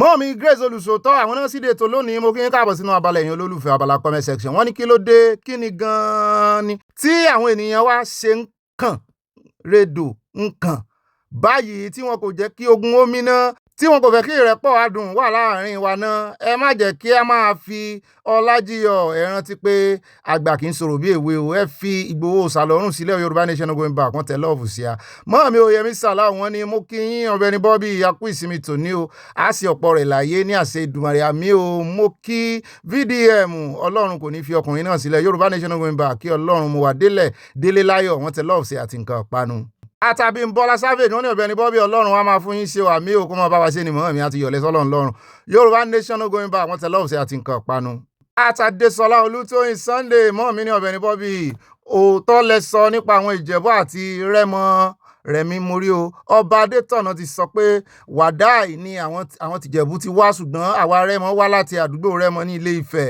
ẹ mọ̀ dá ọba lóhùn àwọn èèyàn ló sí ọba gbọ́jàre wàdáì tó Ifẹ̀ wàdáì wà ń fẹ̀ bẹ́ẹ̀ ni wàdáì wà nífẹ̀ẹ́ Oòduà nation no going back grandma àwọn ìbejì láti UK yóò yẹ wá kò ní yẹ ẹ lẹ́wọ̀ àmì ó wọ́n tẹ lọ́ọ̀fù àti nǹkan ọ̀pánu àdúrà wa ni Ọlọ́run ti mọ̀ wá àwọn àdúrà yẹn ń bí àdúrà kan ṣoṣo tá a ní náà nù àfèrè jẹ̀kọ́ ó pé méjì ìyókù ọpẹ́ làwà ń dá mọ́ mi Dorcas Kazeem wọ́n ní ẹ kú iṣẹ́ takuntakun ìbà olóyè púpọ̀ bí wọ́n fẹ́ bí àwọn ọlọ́tẹ̀ kọ́ Oòduà nation máa dúró nítorí ìfẹ́ Ọlọ́run Olódùmarè ni ó sì máa wá sí ìmúṣẹ ire wọ́n tẹ lọ́ọ̀fù àti nǹkan ọ̀pánu àti Stella Odele wọ́n ní adúpẹ́ Oòduà nation la fẹ́ o no going back wọ́n tẹ love rẹpẹtẹ sí a. At Modino Solomon mọ́ mi ní pastor is saying the truth ó ga jù. At Dọ́lápọ̀ Akins mọ́ mi ní Ọ̀gbẹ́ni Bobby mi ní tòótọ́ tó bá yá arábìnrin yẹn á máa ta àwọn bébì yẹn bẹ́ẹ̀ ni a kú ìsinmi ní o àyáǹkọ àyáwá o South Africa ò fẹ́ rí Nàìjíríà lásìkò yìí wọ́n máa ń pa wọ́n daily ní o àwa náà gbọ́ bẹ́ẹ̀ owó kan yà wá lẹ́nu tán ní kán jẹ́ kán àwọn ṣèpàṣípààrọ̀ visa o I have a brother there may the Lord protect us ire o we need Yorùbá kíákíá Dolly from Dallas Texas peace ẹ já wa lọ tààràtààrà sí ọ̀dọ̀ mọ́ mi Debbie Ajéwọlé tèmi nìkan wọ́n ní Precious Ọ̀gbẹ́ni Bobby tòótọ́ thank you for your excellent news broadcast today àwọn ìlú òkèèrè mélòó ni ìlú wa máa jẹ ní gbèsè China Japan World Bank IMF ẹ rántí ẹ àánú àwọn future generations ṣe mí púpọ̀ o Osoma ló style ni wọ́n fi máa gba owó wọn padà ẹ jẹ́ àìbá ẹbí next year là ń wọ̀ lọ ẹ̀ẹ́rìn tán máa fi tax dálẹ̀ God will help us wọ́n tẹ lọ́ọ̀fù sí àti nǹkan panu rẹpẹtẹ yìí ọba Debbie Ajéwọlé mọ́ mi yọ́yẹ̀ ń kò ní yẹ ẹ̀lẹ́ bẹ́ẹ̀ náà ni at Timmy Titus olórí ọ̀dọ́ wọn ni ó máa sí o Mr. Bobby people lack understanding bẹ́ẹ̀ náà ni bàámi Adébẹ̀rọ̀ Kẹ́hìndé wọ́n ní oríkè àwọn kan náà sọ wípé ọmọ amúdàdá ní fi gbá àna rẹ̀ lórí ó fẹ́ kàn gbọ́ ọmọ lọ́wọ́ òun ǹjẹ́ tí ó bá jẹ́ bẹ́ẹ̀ ṣé ó yẹ kí irú ìdílé bẹ́ẹ̀ máa ní ọkọ tàbí ìyàwó ó ní ohun tó máa ń bí àwọn oríkì wọ̀nyí ẹ jẹ́ kí kábíyèsí àrídmọ̀ àbàwọn wájú àti Tèmídire Adéwùmí wọ́n ní ó bọ̀bí ẹkú iṣẹ́ o yóò dára fún yín àmì àtẹ̀yìn náà mo kí bàbá wa Sunday Igboho sà mo nífẹ̀ẹ́ rẹ̀ dáadáa alágbára ni lóòótọ́ akíkanjú ni pẹ̀lú ṣùgbọ́n kí bàbá dín ọ̀rọ̀ sísọ kù kí tinú máa gbénú kí tìta máa gbé ìta nítorí inú lówó ẹjọ́ ń gbé Yorùbá nation no going back wọ́n tẹ love sí from San Antonio Texas ó dà ẹ̀sìn yóò dà fún yóò ká bàbá lára ni nítorí kán fi ìyàn sí kínní látijọ́ yìí kan gbẹ́sẹ̀ lé gbogbo nǹkan rẹ̀ ó kan lára ni nígbà tí gbogbo èèyàn ò sì ràn wọ́n lọ́wọ́ tán sì tún wá rẹ̀ tí ó ràn wọ́n lọ́wọ́ ìbọ́dọ̀ ọba Aláàfin náà kọ́kọ́ lọ tá àti ẹ̀rí agídí la fi rí picture bẹ́ẹ̀ náà ni bá mi fọlọ́run sọ́ta nímọ̀ làwọn ní Ọ̀gbẹ́ni Bobby ẹ̀kọ́ ètò Ọlọ́run yóò gbà wá lọ́wọ́ àwọn ọmọ àlè tí wọn kò fẹ́ kí ilẹ̀ Yorùbá ní àlàáfíà àwọn ọ̀tá Ìgbòho Ọlọ́run yóò yẹ̀yẹ́ wọn Ọlọ́run ti gbé ògo fún owó babadami ẹkùn ọkọ̀ Fúlàní Yorùbá nation no going back wọ́n tẹ lọ́ọ̀sì àti nǹkan panu rẹpẹtẹ ṣé bá mi yóò dà fún yín. At Babatunde Adeyemo, when Aláàfin should act like a father that he is, not looking out for fault all the time. Ìjà kò di ọ̀la o, peace and love is golden, please. Bẹ́ẹ̀ ni o, kàn gbé aṣọ ọjà lẹ̀. bíjà bá sì ń wú wọn jà àwa náà ó kọ́wọ́ rìn á tẹ̀lé wọn kán rè bá Fúlàní jà àwọn ọ̀tá Yorùbá nìkan kọjú sí kán jọ̀ọ́ kán fìfẹ́ hàn sí wa ẹ jọ̀ọ́. Bẹ́ẹ̀ náà ni mọ́ọ̀mí Adésọlá Olútóyìn Sunday wọ́n ní ẹ̀ka lé obì àti àyẹ̀kú iṣẹ́ ìlú Olúwa yóò fèrè síṣẹ́ yẹn àmì ó ẹ jọ̀wọ́ fìlà blue tẹ́ lò lánàá níbo ní ti àyáwó àbí ẹ̀yin nìkan lẹ fẹ́ máa ṣe ọkọ̀ àwọn òpèké lórí ìkànnì èmi nìkan ni o ẹ má jẹ àyà máa yé o grandma mo fún yín láàyà àwọn ìbejì láti UK wọ́n tẹ lọ́ọ̀sì àwọn búsẹ́rìn. Bẹ́ẹ̀ náà ni mọ́ọ̀mí ẹ̀mí gé wọ́n ní ẹ má bínú sí mi o mo ti rú òfin bí ọ̀rọ̀ náà ṣe ká mi lára ni mo ṣe kọ́ ó dáa àbá wọn wájú á ka gbogbo ẹ̀ lónìí. Mommy Grace Ogunṣínà wọ́n ní he's just looking for excuses to make trouble. God is in control. That's Caroline Douglas wọ́n ní happy Sunday in America. America always have their censor every 10 years. Bẹ́ẹ̀ ni mọ́mí mi náà ti lọ yẹ̀wò lẹ́yìn ìgbà tí mo cast the news yẹn lánàá. The last censor was 2020 mo rí bẹ́ẹ̀ and the next censor will be 2030. Have a blessed week. Yóò sì yẹ yín mọ́mí. Have a great day. At Ajibuwa Babatunde Johnson wọ́n ní bro pastor láhùn ó ga o ẹ kú iṣẹ́ brọ́dà mi iléeṣẹ́ yín ò ní jóná láṣẹ Ìdùmarè àmín Yorùbá Nation nìkan la fẹ́ o iléeṣẹ́ tí náà ò ní jóná kò ní lánàá. At Ọláwùmí Olúkọ̀yà wọ́n ní àwọn ènìyàn ò fẹ́ ní fọ́rọ̀ orí ẹni ní yọ ní o ẹ kú àtúnṣe o wọ́n tẹ lọ́wọ́ àti nǹkan panu Yorùbá Nation no going back. Mọ́ọ̀mí Olúfúnkẹ́ Fájùmọ́lú wọ́n ní Bobby it's a welcome idea if it can go round gbogbo ilẹ̀ Odùduwà start from Lagos àwọn agbèrò ń fi ara ní ará ìlú pàápàá jùlọ àwọn transport drivers Edo governor did well in his state let others emulate him kọ́lọ̀ ń jẹ́ kan emulate o. At Mabel Akínbọ̀bọ̀lá wọ́n ní àgbádùn yín Ọ̀gbẹ́ni Bobby àti àyà mo láìkí bí ẹ ṣe pé olódòdẹ nígbà tí ẹ débi ọ̀rọ̀ bí wọ́n ṣe ń pààrà wọn àkàndá ìdání olódòdẹ bẹ́ẹ̀ ni Nigeria government should make DNA test free like abẹ́rẹ́ àjẹsára. I personally have special respect for Òòṣà Ìgbòho. He is a good representative of we Yorùbá ọmọ akin ńlá rí ẹ̀ ń bá tá a bá rí làákàn sára sí láàbì kúndùsì fún. ẹ ń bá fẹ́ ká gbé kúndùsì fóònù náà kò jẹ́ aróhùn. Bẹ́ẹ̀ náà ni báàmí Adétáyọ̀ Adégẹyè wọ́n ní obì tí àwọn tó ń sọ̀rọ̀ fún Aláàfin tilẹ̀ ń sọ̀rọ̀ ṣé kò yẹ kí Aláàfin náà máa fi ọgbọ́n gbé gẹ́gẹ́ bí ọba tá a bá ní parọ́ Aláàfin náà ń kó kù wọ́n tẹ lọ́ọ̀sì àti nǹkan panu ibùkún ní fún orílẹ̀-èdè Yorùbá from Newark New Jersey USA mo láìkí bẹ́ẹ̀ ṣe gbà wọ́n mọ̀ràn yẹn tí ò ṣe èbùn bẹ̀ bá mi ọgbọ́n yín kò ní í dòbu láṣẹ Ọlọ́run ọdún àgbàlẹ̀ fi gbé kalẹ̀ ṣùgbọ́n ọ̀rọ̀ kì í síbẹ̀ wọ́n ń kó kù kò sí ìbú ń bẹ̀ o. Bẹ́ẹ̀ náà ni mọ́ọ̀mí Fúnmilọ́lá Bello wọ́n ní Ọ̀gbẹ́ni Bobby ojú kò ní tìyìn láìláì àmì àtẹ̀yìn náà àti gbogbo wa Yorùbá Nation going back happy Sunday sagbosa to CSI ẹ̀kẹ́ àyà love you we love you too àyà náà ń gbọ́. Mọ́ọ̀mí olórí Sadé Lótò wọ́n ní General Bobby ẹkú iṣẹ́ takuntakun ayọ̀ ní ayọ̀ rẹpẹtẹ mọ́ọ̀mí àwa ọmọ Oòduà gbé kúdùsì fún ọba Ọọ̀ni Ifẹ̀ fún àpọ́nlé tí wọ́n fún CSI Ìgbòho ṣà gbogbo àwọn ọba tí wọ́n ń gbàbọ̀dè láti ọ̀dọ̀ Sultan of Sokoto fún ilẹ̀ Odùduwà alálẹ̀ àmú gbogbo wọn láìpẹ́ àṣẹ Èdùmàrè free CSI is not a criminal Odùduwà Nation no going back àyà ire wọn tẹ lọ́ọ̀sì àti nǹkan panufẹ́ pẹ̀lú sign Awólọ́wọ̀. Bẹ́ẹ̀ náà ni àtìmọ́ọ̀mí Grace Olùṣòótọ́ wọn ni mo kí Bobby àyà àti gbogbo àwa ọmọ orílẹ̀-èdè Yorùbá pé a kú ọjọ́ ìsinmi òní ẹ̀mí wa yóò ṣe ọ̀pọ̀ rẹ̀ láyé ní àṣẹ Èdùmàrè àmín. Mọ́ọ̀mí Kemo Blonsky wọ́n ní gbogbo ẹnikẹ́ni èèyàn kéèyàn tó bá tún fẹ́ ní Sunday Adéyẹmọ Ìgbòho lára ogun Ọlọ́run á ní irú ẹni bẹ́ẹ̀ lára ṣẹ́ Ọ̀yọ́ people should leave Sunday Ìgbòho alone o. Mọ́ọ̀mí Victoria Àbádéjọ wọ́n ní ibà ìfẹsowápọ̀ àkó ìsinmi òní Ọlọ́run yóò jẹ́ kí a ṣe ọ̀pọ̀ rẹ̀ láyé àmín. Ọjọ́ wo ni ìtàjẹ̀sílẹ̀ máa dínkù Nàìjíríà Tinubu jọ̀wọ́ bójútó ààbò àwọn ọmọ Nàìjíríà ojoojúmọ́ bí ẹkún àpọ̀kọ̀ jẹ́ enough is enough Yorùbá Nation going back ọ̀sẹ̀ yìí á tù wá lára mi ò wọ́n tẹ̀lé ọ̀sẹ̀ àti nǹkan panu bẹ́ẹ̀ náà ni mo rí wine láàrin ẹ̀. Àtàbọ́láńlé Ògúndọ́lá màmá dọ́là nìyẹn wọ́n ní honourable Bobby mọ́ọ̀mí you are very honourable to me too. I support that DNA. It should be done for children's rights from infant. This will change some women's attitudes of having extramarital affairs with other men. And cause for honesty. Men will also be saved from unnecessary spending on other men's children. Regards to you, Aya, and the whole family. Love from Mama Dollar. We love you too. Mọ́ọ̀mí Yẹmí Ìgè wọ́n ní happy Sunday mọ́ọ̀mí àwa náà kí yín o Ọ̀gbẹ́ni Bobby obìnrin ló mọ ẹni tó bímọ fún obìnrin mi ò mọ̀ o nígbà ò jẹ́ kí wọ́n dáwọ́ jọ fún ni. Mọ́ọ̀mí Mọ̀dínà Solomon wọ́n ní ó ga jù. At white team wọ́n ní nǹkan bẹ Nàìjíríà ẹ ti gbàgbé pé nù Nàìjíríà náà ti ń ṣe nǹkan bẹ ní Kọ́láwọlé Ọláwuyì lágbé ayé ìbàdàn wà láyé wọ́n ní olórí ọ̀dọ́ ṣọ́ọ̀ṣì gbé owó ìkọ́lé fún àwọn ṣọ́ọ̀ṣì jápa sí ìlú Hungary pásítọ̀ gbàdúrà pé kí Hungary pakú tó níbi tó bá jápa lọ may God help us o amen. bá mi Emmanuel Adéoyè Sotìwá wọn ní Ọ̀gbẹ́ni Bobby àwọn tí wọ́n ń sọ wípé wọ́n fẹ́ fi ọjọ́ orí sí ọ̀rọ̀ ọba jíjẹ ní Ìjẹ̀bú Òde tí Ifá kò mú ọmọdé ń kọ́. Àkíyèsí pàtàkì ni wípé yàtọ̀ sí Ọọ̀ni of Ifẹ̀ gbogbo àwọn tí wọ́n fi jẹ ọba ní ọ̀dọ̀ ọ̀pọ̀lọpọ̀ wọn kọ́ ló ń sì wàhù báyìí. Wọ́n tẹ lọ́ọ̀sì àti nǹkan panu ṣé Ifá náà ló mú gbogbo wọn. Bẹ́ẹ̀ náà ni bàbá mi Ọlá Adéwálé wọn ni who on earth will observe how Nigeria is being governed and not feel nauseated, perhaps with the exception of the Babanlaules, if that is possible. Bẹ́ẹ̀ ni àwọn nìkan ní onírun sí. Wọ́n mi Dorcas Odolu Atúnmiṣe wọ́n ní nínú ètò ọba jíjẹ nílẹ̀ Oòduà ọba ní láti mú ẹyọ kan nínú àwọn nǹkan wọ̀nyí: oyin, iyọ̀, ìbọn, idà, owó etc. A gbọ́ pé idà ni Aláàfin yìí mú o, nítorí náà ìjà ló máa jà títí di dìtrọ́mẹ́ǹtì. Dìtrọ́mẹ́ǹtì lẹ́rí sí ẹ̀wọ̀n yẹ̀kan dìtrọ́ wọn àṣàṣì ló mú o. Ẹ lọ wo Yèyè Dára Oòduà. Yèyè Dára kọ́ ló sọ pàṣàṣì ló mú o hàn mí o. Àwọn oníṣẹ̀ṣe kan ni o. Mọ́mí from Providence, Rhode Island yọ̀ọ̀dà fún yín. Bẹ́ẹ̀ náà ni Yẹmí Ige wọ́n ní kí ẹ tilẹ̀ fi ọkùnrin yìí sílẹ̀, báwo làwọn ènìyàn wá ṣe burú bí eléyìí. Ó yẹ kí a máa fi ọ̀rọ̀ ro ara ẹni wò. Mo gbàdúrà pé lẹ́yìn gbogbo ìgbésẹ̀ yìí Ọlọ́run yóò gba ẹ̀tọ́ yín fún yín o. Ọlọ́run tó wà ké tó bọ́ sínú omi rí lọ́jọ́ wọn ni yóò ṣe tirẹ̀ náà o. Yóò ṣe tirẹ̀ náà yẹn bàbá wa Sunday Igboho. Láì jalè, láì dófàdíyà, láì pààyàn, just torí ìfẹ́ àwọn ènìyàn rẹ̀.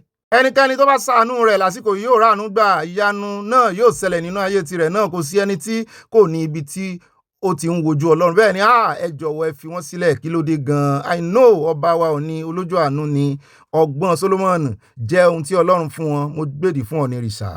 Báàmí Adétáyọ̀ Adégáyé wọ́n ní ó bí Bíbélì ní yára láti gbọ́rọ̀ ṣùgbọ́n lọ́ra láti fèsì. Bẹ́ẹ̀ ni o Ọọ̀ni wọ́n yára láti gbọ́ ṣùgbọ́n wọ́n tún yára láti fèsì. Yorùbá nation going back, orílẹ̀-èdè òótù ní kíákíá. Olódùmarè yóò gba orílẹ̀-èdè wa fún wa, àmín àṣẹ Ìdùmarè. Adeawo wọ́n ní ibà kéde Yorùbá nation going back, Africa unite is a task that must be done with love. Wọ́n fi nǹkan panu ránṣẹ́. Báàmí, you are on point. Flow Beauty wọ́n ní Ọ̀gbẹ́ni Bobby àwọn tán lọ ń ṣe DNA lọ́dọ̀ wọn ń gbàbọ̀dé o. Wọ́n gbé rìsọ́ọ̀tì ọmọ àlè fún ẹni tí kìí ṣe bàbá ẹ̀. Nàìjíríà kìí ṣe ìlú. Oòduà nation la fẹ́ o, láṣẹ Olódùmarè àṣẹ wàá. Emmanuel Akínmádé báàmí ní kí ló dé tí Obi àti Aya ṣe ń gba gbogbo àwọn sweet 16 wa, kí o lọ sọ́ra rẹ̀ o. Mo ti sọ́ra mi báàmí. Mọ́mí Stella Odele wọ́n ní 65 years of independence, Nigeria is still behind. All the money supposed to use and computerize the citizen is being shared. So how will country progress? Kúnlé Bello báàmí ní Field Marshal Bobby yòókù iṣẹ́ takuntakun alálẹ̀ yóò gbé gbogbo wa wà mí o. Ọkọ̀ gbogbo àwọn opened àyà ń kọ́ òpè kí náà fẹ́ kọ́ kí nìyẹn yìí ni typewriter. Àyà ń kọ́ àyà bẹ̀rẹ̀ ọ̀gá rẹ̀ ti ro carry on abẹ́ rí nǹkan báàmí. Bẹ́ẹ̀ ni ẹja dé ọ̀dọ̀ TXPO àwọn ní ọ̀kọ́lá lamẹ́ríkà ló ń dojú ìtàn kodò pẹ̀lú Lájà Abbas ní Ìbàdàn because of this selfish validation, especially bọ̀bọ̀mọ̀ rúfù ọ̀kọ́lá lamẹ́ríkà. Bọ̀bọ̀mọ̀ rúfù mọ̀ sọ àwọn náà mọ̀ ń pẹ̀tù sí, àbí mo rí post wọn lánàá nípa bàbá Sunday Igboho. Wọ́n ní oríkì lásán ni o, àbọ̀túnṣọ nǹkan míì tí mi ò gbọ́. Wọ́n ní can you imagine Aláàfin told Igboho to submit his phone before entering lóòótọ́ into the palace. Rádaràdà gbáà ni. Rádaràdà tẹ̀ pé náà ni o. A jẹ́ pé sítórì bàbá Ọ̀yọ́túnjí yẹn òótọ́ ni nìyẹn o. Kí ló dé tó ń submit phone? Sàn jọlọ́pàá tó ń bẹ̀rù kámẹ́rà ni. Kí ni pàlàpàlà? Tó wá jò tọ́lẹ̀ sọ no capital no. Bẹ́ẹ̀ ni mọ́ mi títí láì Bánjí wọ́n ní ọkọ̀ wa irú nǹkan báyìí kò lè má ṣẹlẹ̀. Inú òfin náà láwọn pàǹdàrọ̀ Yorùbá Oòduà nation àdàgbà àbáwa àmín. Esther Sosanya wọ́n ní Ọ̀gbẹ́ni Bobby my dear brother, ọ̀rọ̀ tí wọ́n sọ nípa ọba Ọ̀yọ́ àti ọba Ilé-Ifẹ̀ àti ọ̀rọ̀ Chief Sunday Igboho Ọlọ́run kó dáríjì gbogbo wọn. Gani Adams ti sọ̀rọ̀. Mo mọ̀ wípé Gani Adams wà nínú àwọn tí wọ́n fẹ́ bá gbogbo wàhálà tí Sunday Igboho jẹ́. Gani Adams ti sọ̀rọ̀. Ẹ wò kí gbogbo ọ̀rọ̀ wọn ò tàlẹ̀ tí wa àgbọ̀pá. Marian Osunubi wọ́n ní àṣejù ṣe ń pọ̀ jù lórí ọ̀rọ̀ Aláàfin of Ọ̀yọ́. Pẹ̀lẹ́pẹ̀lẹ́ o, kọ́lọ́n jẹ́ kan gbọ́ o. Adésínà Ọlárẹ̀ǹdé Ọ̀gbẹ́ni Bobby àtàyẹ òní tẹ́nítì kàmí o, ọmọ aráyé òní fi ọ̀rọ̀ ẹnu ẹ̀ kó báyà mí. Bí àwọn kan ṣe ń sọ pé òun pé ọ̀rọ̀ sọ lórí ọ̀rọ̀ àwọn ọba méjì tó ń jà, má dá wọn lóhùn o, ṣé pé kí n mọ̀ pẹ́ sọ lọ. ọmọ ọ̀dọ̀ náà fọgbọ́n ṣe ṣùgbọ́n bá mi kò sí bá a ti fẹ́ pẹ́ sọ tó aṣòótọ́ ọlọ́run ọba wọ́n ní nínú àwa agboolé aláyọ̀ yìí àwọn kan wà tó jẹ́ ọ̀rọ̀ ẹnu ẹni wọ́n ń sọ láti fi kó bá ẹ bẹ́ẹ̀ ni o ọlọ́run jù wọ́n lọ nítorí pé gbogbo àgbáyé ni wọ́n ti mọ̀ ẹ́ tí wọ́n sì ń wo àwòrán ojú rẹ ọlọ́run náà mọ̀ lára mi kàn wò mí dáadáa ọlọ́run náà rí hàn lérè mi èmi ti sápamọ́ sí Calvary tipẹ́tipẹ́ ọlọ́run náà mọ̀ rí bá mi ẹ ṣeun mo gbádùn ìmọ̀ràn yín ó wọnú akínyẹmí ara mi mo ti rọ́dọ̀ ọmọ mi Stella Odile wọ́n bínú ó wu ara mi ni wọ́n ní Nigeria we are still backward in Britain no censor everybody's name is computerized even a child born today is already in the system shame on Nigeria government wọ́n tẹ love ṣá bẹ́ẹ̀ náà ni at Fọlákẹ́ Heart Angels wọ́n ní Ọ̀gbẹ́ni Bobby tí wọ́n bá lè dá ọ̀rọ̀ agbèrò dúró á dára púpọ̀ ṣùgbọ́n ó lè àpọ̀ ní ìlú àfi tí wọ́n bá kọ́ ilé iṣẹ́ fún wọn adúpẹ́ lórí ọ̀rọ̀ Sunday Igboho tí ó ń fi ọgbọ́n ṣe é àtìmọ́ mi abẹ́ akínṣe mọ́ ìwọ́n ní Ọ̀gbẹ́ni Bobby ní tòótọ́ òdodo ọ̀rọ̀ ló sọ brọ́dà mi ọkọ mi ìbílẹ̀ ṣé bí o kò tilẹ̀ gbè sí ẹ̀yìn ohun tí kò sunwọ̀n kí ni ọba òwádìí fẹ́ gan.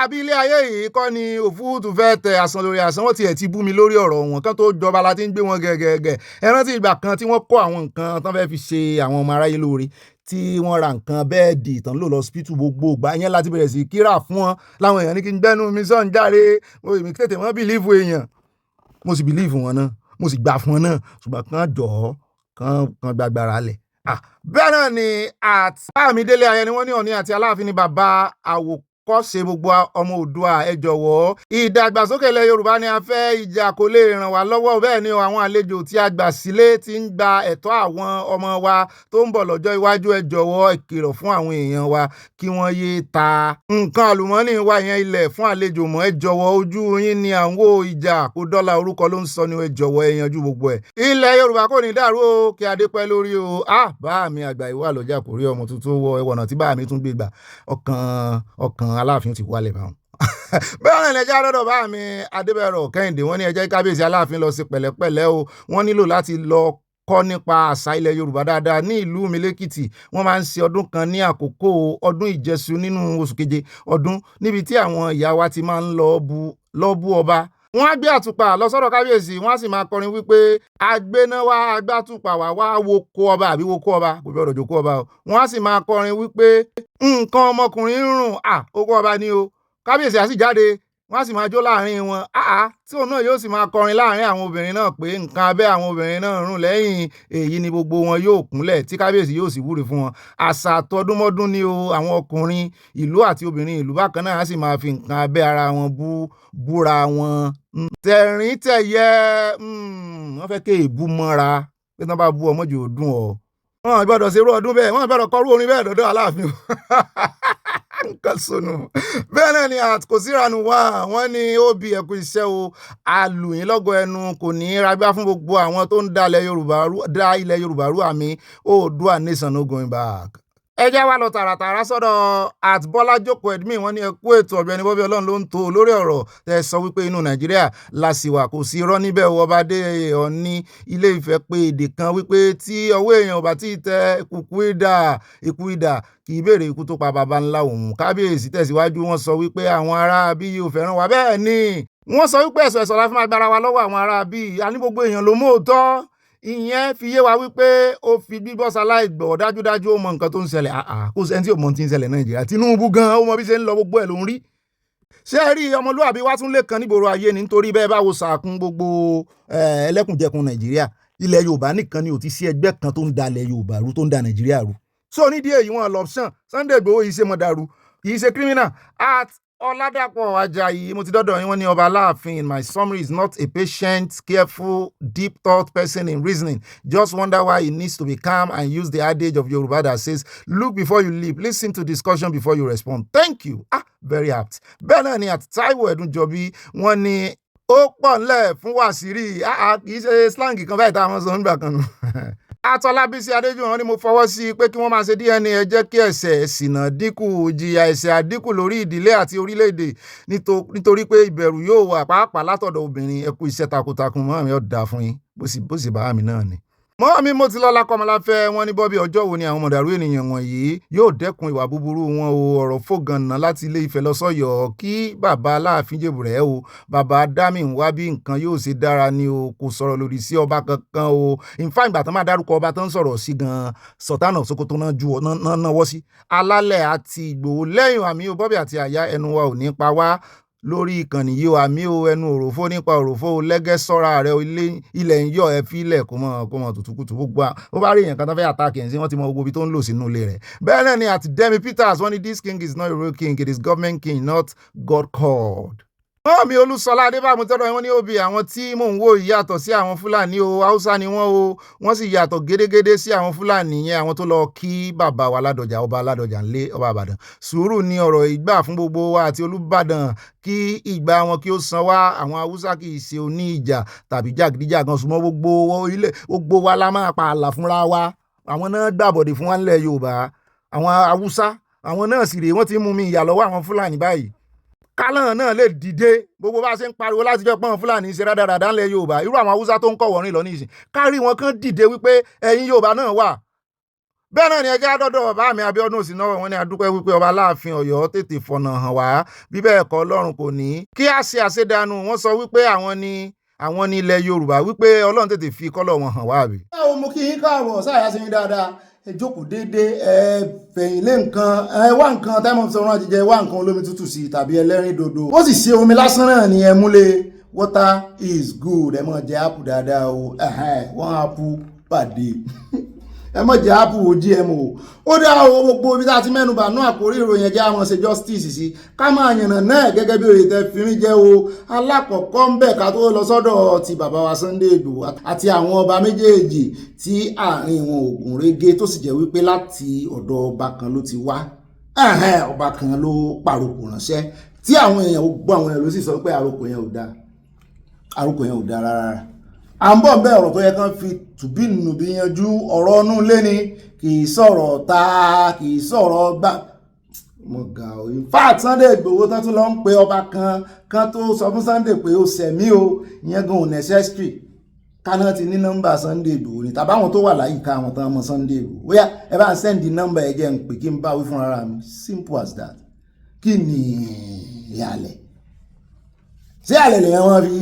gba respect ni kì í ṣe àlẹ́ o àwọn ọmọ netizen ayé ìsìn bẹ́ẹ̀ bá ń pàtàn ayé àtijọ́ wípé kinní kan ìbẹ̀rù ọba wà láyé àtijọ́ kò sí bẹ̀rù ọba kankan ní ìsìn ọba tó bá ṣe mọ̀nàmọ̀nà wọ́n gbé lọ ilé ẹjọ́ nù ẹ lọ gbọ́ lẹ́nu Olúwo wọn ò mọ̀ pé Olúwo gan lè sọ̀rọ̀ ẹ ọba bá lórí kíni kọ́ba kan ṣe mọ̀nàmọ̀nà sí ọmọ aráàlú níbi tó fi wà wọ́n ń gbé lọ ń bá lówó jù ní ó jẹ kíni bọ́ba kan ló bẹ̀rẹ̀ létí lọ́jọ́ sí àti ẹ̀gbọ́ ibi tí ọba wà wọ́n ti pa gbogbo ẹ̀ mọ́ wọ́n jẹ́ àgbọ̀n kankan mọ́ ẹ jẹ́ sẹ́mẹ̀dọ̀ à ń bọ̀ lórí ọ̀rọ̀ yẹn àwọn ẹ̀rù ń bá àwọn àgbàlagbà gan láti dá sí àgbà wo ló fẹ́ lọ dá sílé ọ̀rọ̀ Ọọ̀ni náà fẹ́ lọ dá sí tí ì sì sọ ni ló ń wá trọ́bù ẹwọ ẹjá lọ tààràtàrà sínú first news wa ẹjá dọ́dọ̀ Gumi ń kọjá àyè rẹ̀ ó ń wọ̀nà ààrẹ Tinubu mu ní bọ́bọ́ ìmọ̀ jọra rẹ̀ lójú pẹ̀lú irùngbọ̀n rẹ̀ iná ẹnu rẹ̀ wá funfun mu ní ṣe ń gbàwẹ̀ ni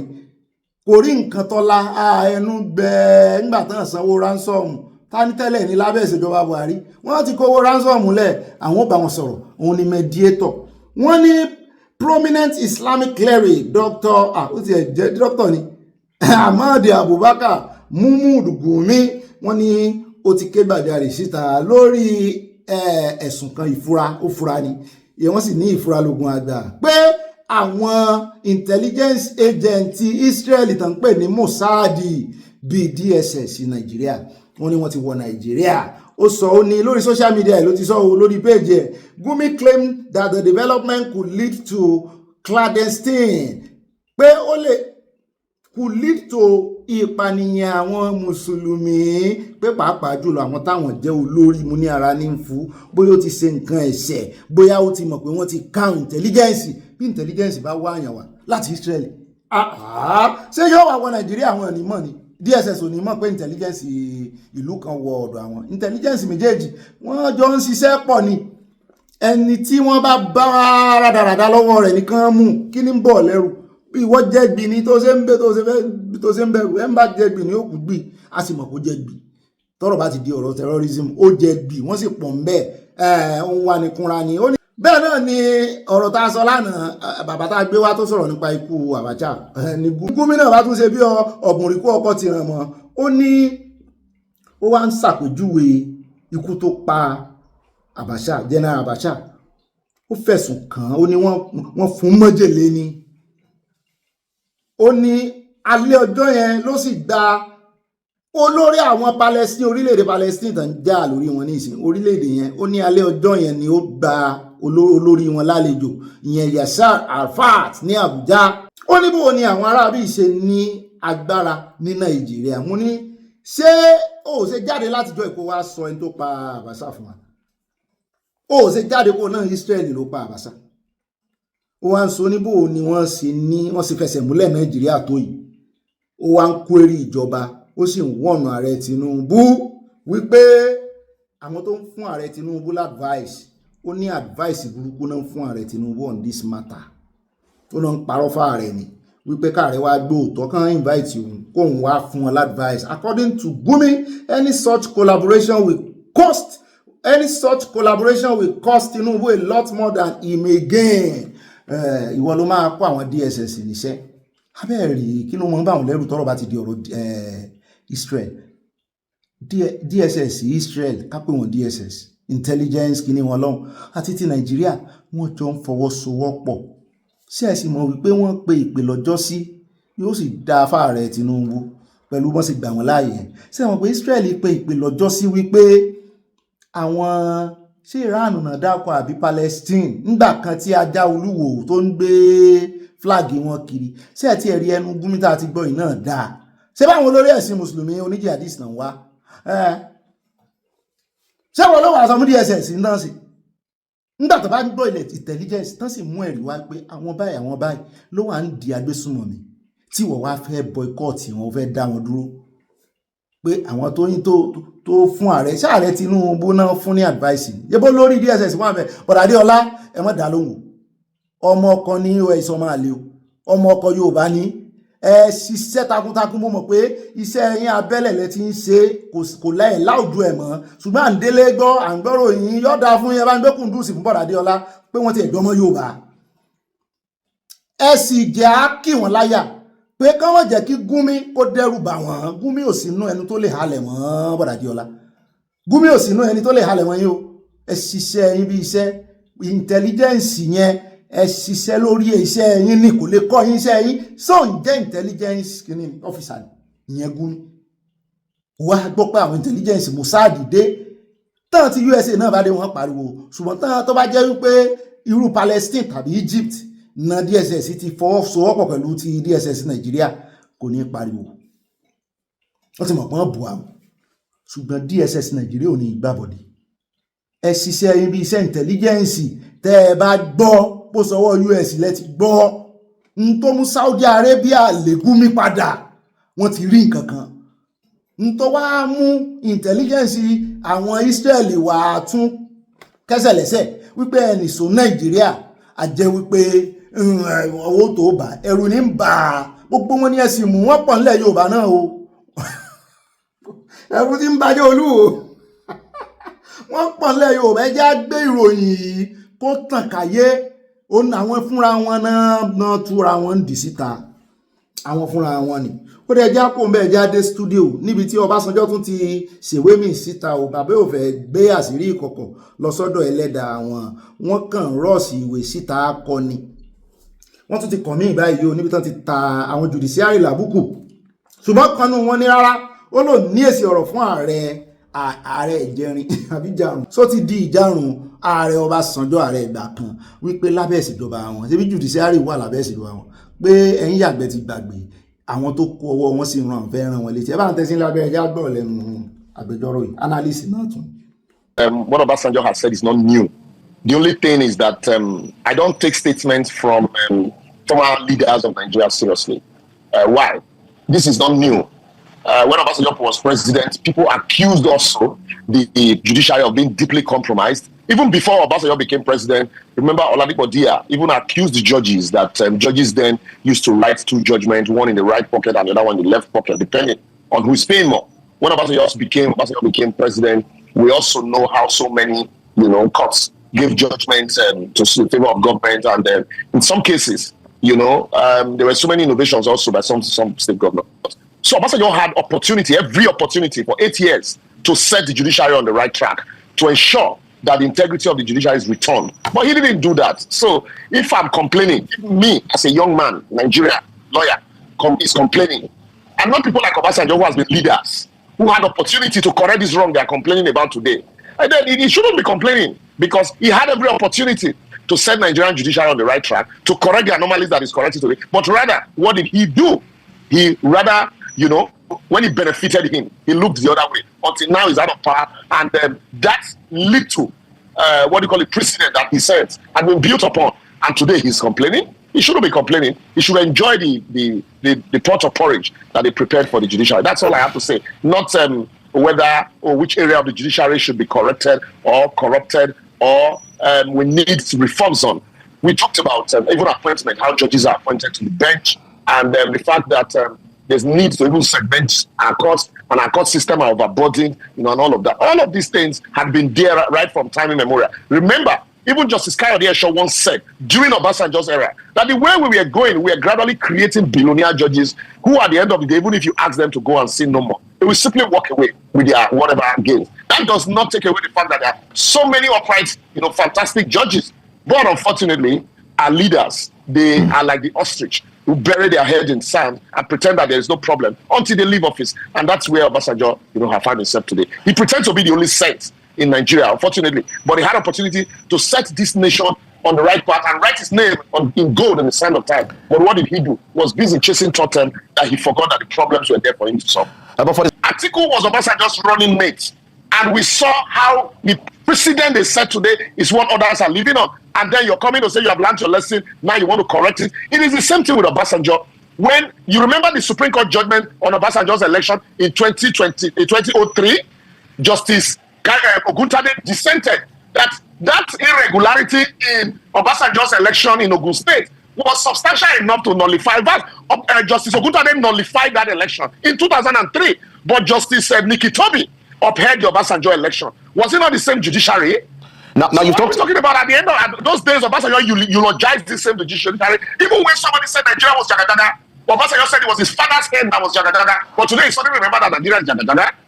Exactly, alábòsí ni bàbá yẹn jàre, àbòsí ló fẹ́ gbé rọrùn, wọn ti ìjáwọ́nú wà àbòsí. Nígbà tí Idris Abdulkareem tó kọrin Nàìjíríà jàgàjàgà, Ọbásanjọ́ nìkan bánu ẹ̀. Kí ló wá dé tí bàbá ń complain nìsín? Kí ló tàn náà ń pe judiciary jàgàjàgà?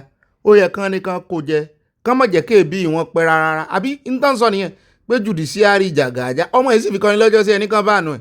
Bàbá tí ò mọ̀ tún mọ̀ bánu nígbà tán máa dé UN. Ọ̀rẹ́ ìkànnú àwọn ọ̀rẹ́ yẹn gẹ́gẹ́ bó ṣe sọ òun láti Germany, Idris Abdulkareem náà invite wá pé kó wá kọrin Nàìjíríà jàgàjàgà, náà kọrin fún náà play fún bàbá. Wọ́n ní bàbá ń jó ni, bàbá ti gbàgbé, bàbá ń jó ni. Ṣé ẹ ráwọn bàbá yìí wọ́n máa fẹ́ wàtàmọ́ àtàmọ́ ni, wọ́n ti kú òun jọba, gbogbo agbára tó yẹ kán ló ń gbà náà wọ́n lò káná tí fi ìpínlẹ̀ rere lélẹ̀ ń gbà náà ni wọ́n ti gbéná òjò báwọn náà dá EFCC lẹ̀. Káwọn adájọ́ gbogbo wọn tó ń pariwo lé lórí nísìn kán ti jẹ́ kán sit tight, kó ní kálukú kó mọ iṣẹ́ rẹ̀, ìbá wọn ti rí báyìí. And do you know why politicians are so interested in judiciary? They want their wives, they want their daughters, they want their children, their sons to become judges, because the judiciary votes the ace to them retaining their office. And it didn't start from today. It started from 1999. You remember? And then let's even go back in time. In 1979, if you remember, Justice Shoemimo on the CJN then, Fatai Williams, the 12 to 3rd of Shagari decision. If that decision was given today, wouldn't you say that the judiciary was compromised? So our judiciary has always been on this trajectory.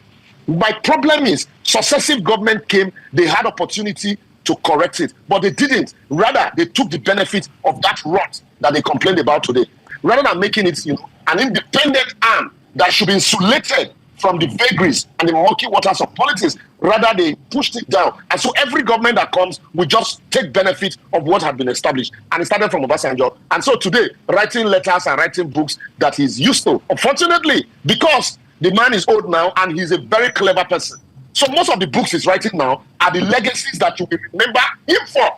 So he's trying to put down, rewrite history. So that here we are now talking about Obasanjo's book. I'm not talking about Obasanjo's tenure and what he did or what he didn't do for the judiciary.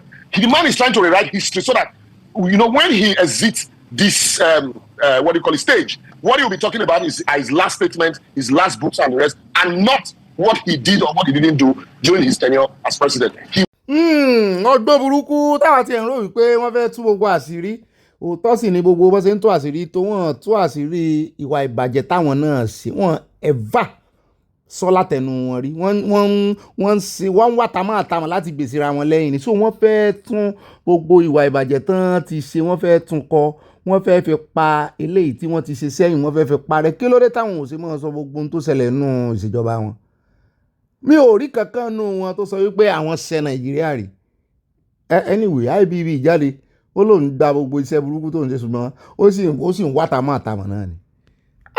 Ó ga o wọ́n tó ti ń gbẹ́lẹ̀ èdè ìgbà tí wọ́n àti ìmọ̀ tán máa bá ń wájú o níbi tán ń lọ o tán bá kúrò nílé ayé yìí wọ́n àti ìmọ̀ tán máa bá ń wájú o wọ́n tó ti ń gbin èbùkà míì lẹ̀ pẹ̀lú ìwé wọ́n ti mọ̀ wípé ìwé kíkọ ó máa ń da history rú ó máa ń da àkọọ́lẹ̀ rú ọ̀tọ̀ ní reality àkọọ́lẹ̀ wọn ọ̀tọ̀ ní tán kọ́ nù rẹ̀ àwọn ọ̀ka ẹ̀dá. Kì í sì sọ nìkan gbogbo wọn ni wọ́n gbó wọn ní Ọbásanjọ́ nìkan o. Ó rẹ̀ káàbọ̀ padà pàápàá láṣẹ o àròjọ́ musolókun ẹja wà lọ tààràtààrà padà sínú stúdíò níbi tí kan náà àwọn sáànù tó ti ń pàrokò ránṣẹ́ sí ìjọba àpapọ̀ lábẹ́ ìṣèjọba ààrẹ Tinubu pé kí ló dé tí ẹ̀dì owó Ọ̀ṣun state mú tẹ̀ mọ̀ọ́mọ̀ fìyà jẹ wọn eléyìí o. Ìdá tó wọn níbẹ̀ bá declare state of emergency bíi ti Rivers kẹ́ kúkú declare ká mọ̀ wípé ẹ fẹ́ fìtínà wọn bẹ̀. Ẹ bá ń tẹ̀sí ilé abẹ́rẹ́ já gbọ́rọ̀ lẹ́nu bàbá yìí sáànù ni wọ́n wà lára àwọn patriots àfikún tá bá tún fikún yàtọ̀ sí tọ̀sùn á lò. Honestly speaking, there is no reason why Osun State local government allocation should be withheld by the federal government. Whether you go by section 162 of the Constitution or you go by the decision of the Supreme Court last year in Attorney General of Abia against Attorney General of the Federation, where the Supreme Court made it clear that funds meant for local governments should be paid directly to them. The local government chairmen and councillors that are in place in Osun State today are those of the PDP that emerged from an election held on the 22nd of February 2025. After an Elisha High Court had given it the go-ahead for the holding of these elections, based on subsisting extant judgments that were displayed before the court. What were these judgments? The elections, by way of a little history to this saga, because I followed and I participated, and I think it should be. This is when the Attorney General of the Federation should stamp his feet on the ground. I say no to politics, yes to my role as a chief law officer of the Federation, whose allegiance is not to the federal government, but to the Federation. Although he's a minister. Yes, and that's why a lot of people have said, split that role. I have said that. There'll be a Minister of Justice, let there be Attorney General of the Federation. The 2005 National Conference have called for a split. I will come to that. But what is a little background? On 15th October 2022, the then governor of Osun State, Governor Yetola, made elections to be conducted by OSEC, Osun State Independent Electoral Commission. Now, the elections threw up the APC as the winners. PDP quickly went to court in a suit, let me call it 94, suit, blah, blah, 94, or call it A, and challenged the elections. Now, the Federal High Court, Osogbo, heard the matter and heard that the election was conducted based on a law that had been overtaken by time, that was no longer in existence. So the election were nullified, and those elected thrown out of office, dismissed, sacked. The judgment is there.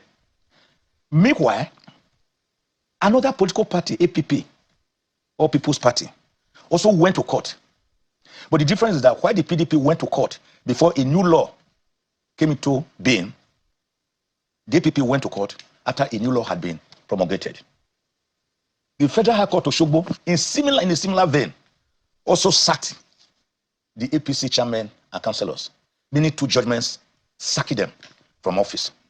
They are returning and they was clash. In fact, people died. When they were, and that was a very sad, sad situation in that state. The government was forced to set up some caretaker committees, even though the Supreme Court had now made it clear you can't set up caretaker committees. So in the 2 judgments, APC appealed. In fact, in the second judgment, it was the APC that applied to be joined, the one of APP. They applied to be joined. So they now went to court with APM and one Nuruddin. They appealed against the decision, giving victory to the PDP by the Elisha Court. By the Osogbo Court. Yeah.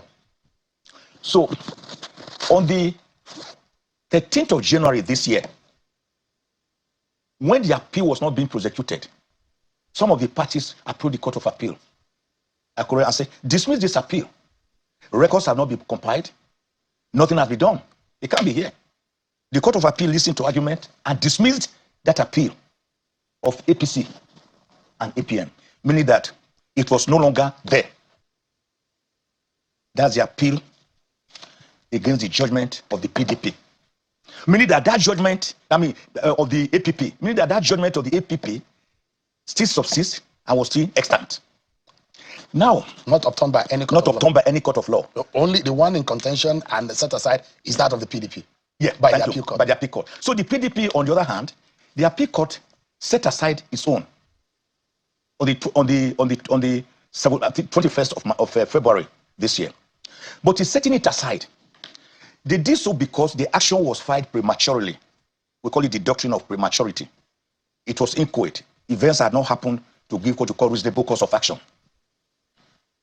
So they set it aside, but without doing one thing, which the APP had asked for. And that was declare null and void the removal from office and reinstate us back to office. The Court of Appeal refused to pronounce on that on the ground that it had become academic. Since we have said the lower court did not have jurisdiction to have entertained the matter at all or to have amended the originating summons because there was no reasonable cause of action, there will be no need for us now to go into the substance of the matter because it had become academic.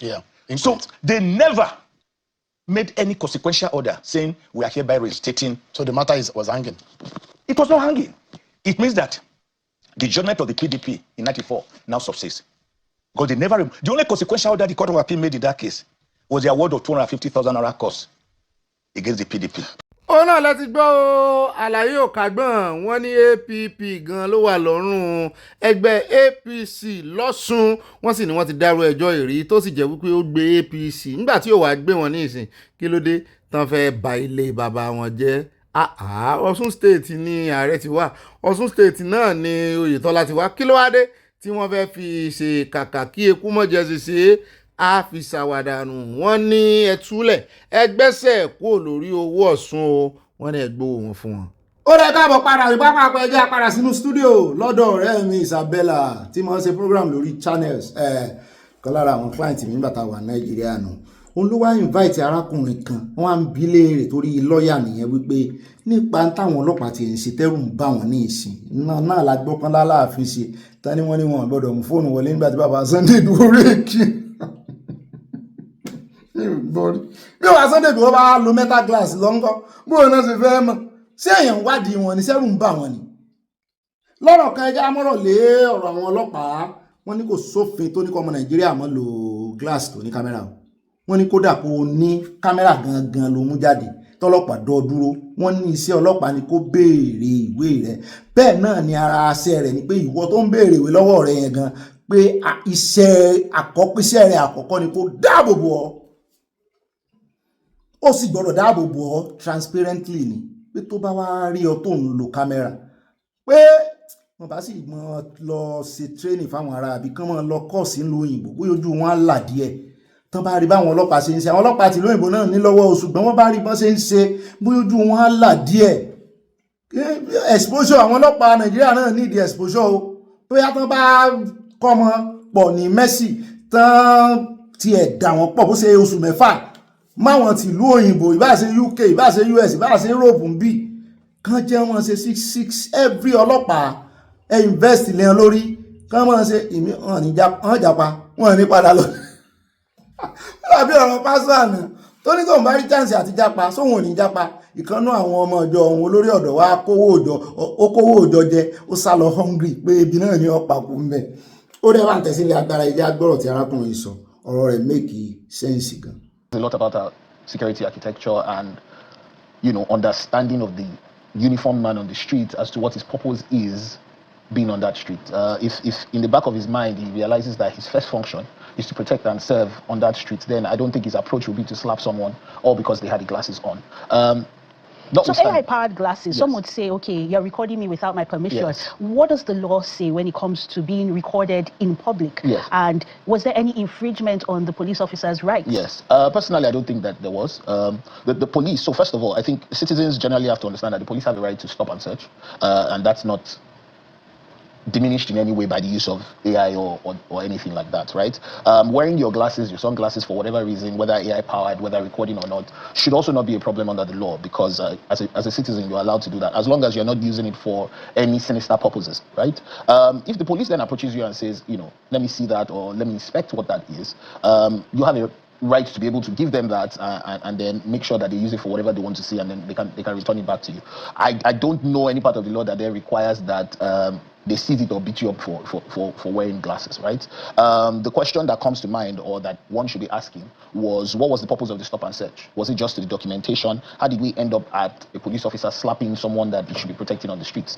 I don't know if there was any verbal altercation that might have led to that. So in law, you could say possible provocation or something like that. But it's clear that police officer needs a lot of training and restraint. And I hope that Nigerians just generally know that there's no law that says that you cannot wear AI-powered glasses at the police stop and search. As a matter of fact, being a lawyer, I would recommend that you do if possible to avoid situations and scenarios like this.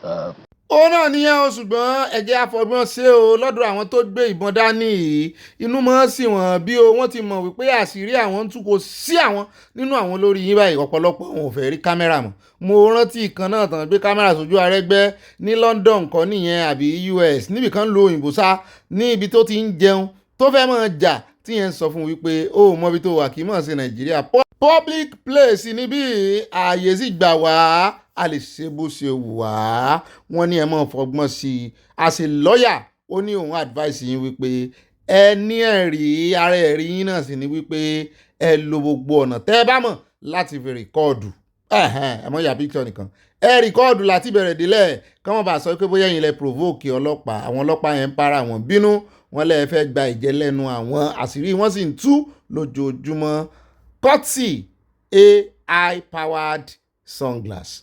ẹ jẹ́ àtẹ̀síwájú à ń padà bọ̀ lọ́dọ̀ arákùnrin òun ló sọ̀rọ̀ nípa ti Yàyà Bello tí ń pàṣẹ fún àwọn ọmọ ilé-ìgbìmọ̀ asòfin. ó dá ọ̀dọ́ rẹ̀ náà láti padà sí ẹ káàbọ̀ ọ̀rọ̀ Yàyà Bello ó ní ìtìjú ńlá gbáà ní kírú Yàyà Bello tó ń jẹ́jọ́ lọ́wọ́ kó máa fọwọ́ lálẹ̀ fáwọn ọmọ ilé-ìgbìmọ̀ asòfin ní ìpínlẹ̀ Kogi pé kí wọ́n má ronú ara wọn kán má dá ronú kán má lo sẹ́ǹsì wọn kán má lo initiative wọn pé ṣùgbọ́n gbogbo ìgbà tí òdòdó tó jẹ́ gómìnà wọn bá ti pàṣẹ fún wọn pé báyìí ni ẹ ṣe pé kí wọ́n gbà bẹ́ẹ̀ náà nìkan mọ́ o bí orí ẹran wọ́n ní Nàìjíríà náà nírú ẹ̀ ti lè ṣẹlẹ̀ wọ́n ní gbogbo wọn Nàìjíríà sì ń wòran wọ́n gbẹnu dákẹ́ mu ní kí wàá nìkan sí tó yẹ pé òdòdó tó yẹ pé Yàyà náà ara wọn ti ń gbè sí i lẹ́yìn wọ́n ní what is abnormal in the other part of the world wọ́n lòun ló normal Nàìjíríà ṣe bí ohun táwọn aráàlú tó dìbò yàn wọ́n gẹ́gẹ́ bí aṣojú ṣòfin ṣe báwọn ló yẹ kán gbọ́ràn sí lẹ́nu kí ló kan Yàyà ń bẹ̀ ṣé Yàyà ló kó wọn wọlé ni. arákùnrin tó sọ̀rọ̀ yìí lórí ọ̀rọ̀ ti glass tó jẹ́ àmọ́ òfin ẹ̀hún náà ló lóun fẹ́ sọ̀rọ̀ ẹ bá ń tẹ̀ sí ká padà sọ́dọ̀ rẹ̀ èèyàn dáadáa ni ọ̀rọ̀ rẹ̀ mú yẹ̀sì wá. He's able to command such power to the point that serving lawmakers are kneeling before him. What does this say about godfatherism? What does this say about the office of the lawmakers? Where do you draw the line between doing what your godfather says and respecting the office and the people who've put their trust in you to serve them?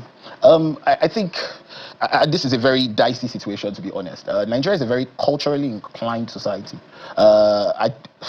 So a former governor, not an Oba, not a traditional ruler, not the Sultan. Yes. This is a former democratically elected governor. Let's break it down a little bit like this, right? In every political arena, you're always going to find situations of godfatherism, right? And it's not peculiar to only Nigeria, as it were, right? The question is, to what purpose does godfatherism serve? The person's interest or the general interest of all of us, right? In this scenario, I suspect, because I don't know personally, but I suspect that a lot of those House of Reps members or State House of Assembly members owed their political fortunes to the person of the former governor. But people voted for these people. The former governor did not install them. Understand this. Legally, there's nothing wrong with kneeling before somebody you respect. Constitutionally, there's nothing wrong, whether you're a House of Rep member, State House of Assembly member, president, you still have people you respect. So I personally have no problems with anybody kneeling down before anybody else. Would I personally kneel down before somebody? No. But I understand the cultural importance, and I think we also have to put these things in context. I'm not supporting bad behavior or godfatherism. I'm saying in our culture, it's important that you respect people who either help your fortunes or have brought you where you need to be. You have to still address the issue of loyalty. Is your loyalty to the former governor who helped you politically, or is your loyalty to the people who elected you, people who queued under rain and sunshine and ensured that you were elected into office? So the question is, by kneeling down before someone, does that stop your ability to provide for the people who have voted for you? That's the question we should be talking about and we should be answering. I'll give you another example. In the recent past, former President Olusegun Obasanjo instructed a gathering of elders and obas and all of them to stand up before him because he was addressing them. I didn't see much brouhaha about that. Maybe because Obasanjo is significantly older in age, and so people accept it. If we can accept that, why can't we accept that Yaya Bello is their political godfather? Is it right that he asks people to kneel or whatever for whatever reason? I don't think so. But I don't think he was also thinking that someone was recording it. The question again... But kneeling down to greet is a different thing. Yes. That's culture. Yes. I'll probably kneel down, you put your hand or you prostrate. Yes. Greeting. Yes. But when we're now conversing, imagine us kneeling down to have this conversation. That's now gone beyond greeting. I understand that. And then the question which is why I said, I won't focus on you kneeling down. I'll focus on what is being said. A lot of what was being said in that short clip bothered me much more than they kneeling down. When a former governor is telling his political stooges while they are kneeling down that any bill that is brought before them by the sitting governor must be passed, whether or not they understand, I have a problem with that more than the fact that they knelt down. And I will continue to insist that the kneeling down part of it, if it was not recorded for our viewing, we will never know. Yes, but kneeling down for a whole conversation, these are serving lawmakers. So another thing that I would also point out is they were not in the State House of Assembly. It seemed like they were in... And I'm not defending anybody, please. Wo lọ́yà ó ti make point rẹ̀ tí mo fẹ́ gbọ́ lẹ́nu rẹ̀ nù mo kọ́kọ́ rò pé ó fẹ́ da ọ̀rọ̀ rẹ̀ tó fọwọ́ ara rẹ̀ ṣàjọ ṣùgbọ́n ó ti make point yẹn oníkòsí tó kàn pẹ̀lú pé wọ́n kúnlẹ̀ fúnra wọn wàhálà tí wọ́n nìyẹn lóòótọ́ ṣùgbọ́n tó bá ọ gangan ni wípé bó ni ó ṣe máa sọ fún odidi àwọn ọmọ ilé ìgbìmọ̀ asòfin tí wọ́n kó ẹsẹ̀ lẹ́sẹ̀ tí wọ́n kóra wọn jọ pọ̀ tí wọ́n ń ṣe yẹsà tó ń ṣe báyìí yẹsà pé gbogbo bíìlì tó bá wá ẹ mọ̀ yẹ̀ wò ẹ understand ẹ mọ̀ buwọ́lù mo ní ìwọ nìkan kọ́ ló já ń tàn mọ́ ó jọ ọmọ nàìjíríà náà ń tàn mọ́ bẹ́ẹ̀ náà ni ó ṣe wá ń kàyéfì wípé àṣírí èèyàn kankan sọ̀rọ̀ akàngbénú ròyìn fẹ̀rẹ́fẹ́ náà ni àwọn èèyàn sì dákẹ́lé lórí tó yẹ kí àwọn èèyàn máa pọnnu mọ́ kán máa emphasize wípé ṣé ọ̀rọ̀ lélẹ́yìí ṣé n tó dáa lélẹ̀ ṣé ibi tẹ́ ẹ ti nàìjíríà dèrè ṣé politics náà lélẹ̀ ìtumọ̀ ẹ̀ náà ni wípé ẹ má retí nǹkan gidi látọ̀dọ̀ àwọn ará bí ìgbà tó jẹ́ wípé gómìnà ló ń rúùlù gbogbo all these arms of government ni ó ní ipò tiẹ̀ gẹ́gẹ́ bí gómìnà o ṣùgbọ́n òun náà ló tún gba ìṣe àwọn ọmọ ilé ìgbìmọ̀ asòfin wọ́n pọ̀ ń bẹ̀ o wọ́n ń ṣe 20 wọ́n ń ṣe 30 wọ́n pọ̀ ń ilé ìgbìmọ̀ asòfin o a jẹ́ pé ní tó bá ti sọ ó mìíràn pé òun ní pàṣẹ lọ́fíìsì ẹ̀ òun náà ló tún pàṣẹ délé ìgbìmọ̀ asòfin òun náà ní pàṣẹ fáwọn chairman local government ní state òun náà ló ń pàṣẹ fún àwọn amúgbálẹ́gbẹ̀ẹ́ rẹ̀ àwọn commissioners ìtumọ̀ ẹ̀ náà ni wípé gbogbo ohun tán bá ń ṣe one person sole administrator one person ní pàṣẹ bó o lè ṣe wá fẹ́ rí diversity of new invention kò possible. Torí àlàyé ń sọ pé wọ́n bá mọ̀ pé wọ́n ní ìdí àwọn ọmọ ilé-ìgbìmọ̀ asòfin mọ́ bọ́ìbọ̀ì náà ń rè é ṣe àwọn ẹ̀gbọ́n wọn nílé-ìgbìmọ̀ asòfin lókè lọ́hùn ní federal àwọn náà ń ṣe rubber stamp àwọn eléyìí náà ń ṣe bọ́ìbọ̀ì ọmọ ọwọ́ wọ́n ń ṣe bíi domestic workers. Ó wá di ọjọ́ tí àwọn mẹ̀kúnnù bá yarí fún wọn wípé ẹ mọ̀ wá bá a mọ́ tẹ bá ní ìbò wa ò wúlò fún yín. ó rẹ káàbọ̀ padà o àní rí ìdúbà náà mẹ́hùn ẹ jẹ́ wá lọ tààràtààrà sí ọ̀dọ̀ Sowore níbi tó ti ganu sí máìkì pé ìdí tí mo fi ń bá ọ̀gá ọlọ́pàá àti ọ̀gá rẹ̀ ààrẹ Tinubu fa sùúrùtù láti ọdún tó kọjá ní wípé ààrẹ Tinubu ò lẹ́tọ̀ọ́ láti fi kún ọjọ́ ọ̀gá ọlọ́pàá tó wà níbẹ̀ ní ìsìn pé torí ẹ̀ ló ń ṣe ń pè ní lẹ́gà ó lòdì sófin. Lóòótọ́ wọ́n ń ṣàwá wípé ààrẹ láṣẹ láti extend ọjọ́ ọ̀gá ọlọ́pàá ṣùgbọ́n wọ́n gbàgbé láti fi clause tó wà nínú òfin constitution Nàìjíríà tó sọ wípé agbára tí ààrẹ ní láti fi kún iye ọjọ́ IGP gbọ́dọ̀ wà within òfin tó sọ wípé IGP ọ̀hún gbọ́dọ̀ jẹ́ ẹni tó sì wà ní active service pé IGP tó wà níbẹ̀ ní ìsìn ó ti wọ retirement age bó yẹ kó ti retire pẹ́ni tí ò bá tí ì wọ retirement age ní extension of tenure wà fún Sowore so sọ fún alẹ́kùnrẹ́rẹ́ ó ní ká ga máìkì fóun ká sì tàn kámẹ́rà ẹ bá ń tàn pápápá mọ́ bú yẹn Sowore. I think everybody knew that since January I've been having, actually it will be since last year, I've been having an issue with the Inspector General of Police extending the extension of his tenure beyond September when he was supposed to have retired. That I took serious exception to that he ought to have retired. Okay. And the argument was that there's a law that says the president can extend the tenure of someone who is the IG of police for 4 years. But what they could not define is that that person must still be in the police force. The Constitution, which cannot be overridden by another law or any act, the police act that they refer to, is very clear that when you reach the age of 60 in the police force, or you have served for 35 years, you have to pull the uniform. You have to stop using the uniform. Okay. And one of the things we used in defeating them in the argument was that there was, at that period, a retired policeman who was an inspector was also arrested for continuing the work as a policeman. He was actually found at the police checkpoint. He was also retired. After he had finished, he said yes. So, unlike the other paramilitary agencies, military agencies, or like the police, army, navy, air force, cannot have civilian as their lead. You have to be an active member of the force. So that was where the issue started. And then in January, when I was about to travel back to the US, I was traveling to an interview and I saw some policemen carrying out extortion. So I put on my camera, my eyeglasses, and I captured them. Yes. So, and I uploaded it. So to them, it was like, yes, we have found a way to get your work. So they added that and they wrote a petition that I said the IG was illegal, and also that I illegally or I interfered with legal work of police officers at the checkpoints in Lagos. So I was arrested in January. I ran before a judge, and they seized my passport. So I couldn't travel back since then. Oh, wow. Yes. But it didn't stop me. I kept getting involved with a lot of activism, including then fighting for policemen themselves, whose retired officers were screaming for help everywhere.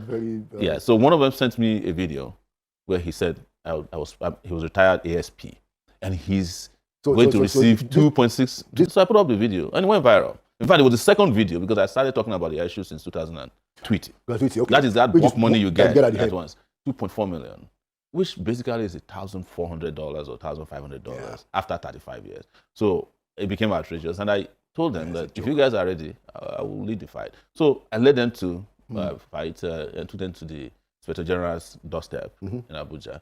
My AI glasses that was used in January was then stolen right on camera. By the way, do you have the glasses back now? It is. This is what I'm so using you have it now. back. But it's not on now, so don't worry. We're on camera already. We're all on camera. Exactly. I knew that was the plan. I had some little intelligence that regardless of what, that was the plan. So I'd already carried it back. Your package. So I said, well, that's fine. And that was how I was detained. Interesting. And then the next morning, they came at 6 a.m. and said that we were going to court. I said, I need to talk to my lawyers because I don't, and I need to see the charges and then enter the cell and injure my hand. So there was actually a scuffle? Yes. Were they trying to, what was happening? Did they think you didn't want to go get up or what? They said that I should just follow them. I said, I don't just follow people. As a detained person, if you say we are going to court, which is what we have presented, I have a duty to contact my lawyer. Let me have, I don't have, that time I don't have a phone. And secondly, you have to serve me the charges. Between here and the court, we'll get, and at any rate, why are you here at 6 a.m.? Every court around here opens at 9 a.m. You can come at 8. So I knew there was something sinister about it. Wow. And I resisted them, not physically, but they said, oh, carry him. And so that was how my arm was injured. And two of them, who probably knew they were, because they were 8, then asked the others, policemen always divide themselves into two, good and bad cops, and said, oh, please leave me, Sasha. Then they discovered my hand was injured. They helped me wear my top because I had just been woken from sleep in a cell that had no light, and I think that's why they came at 6 a.m.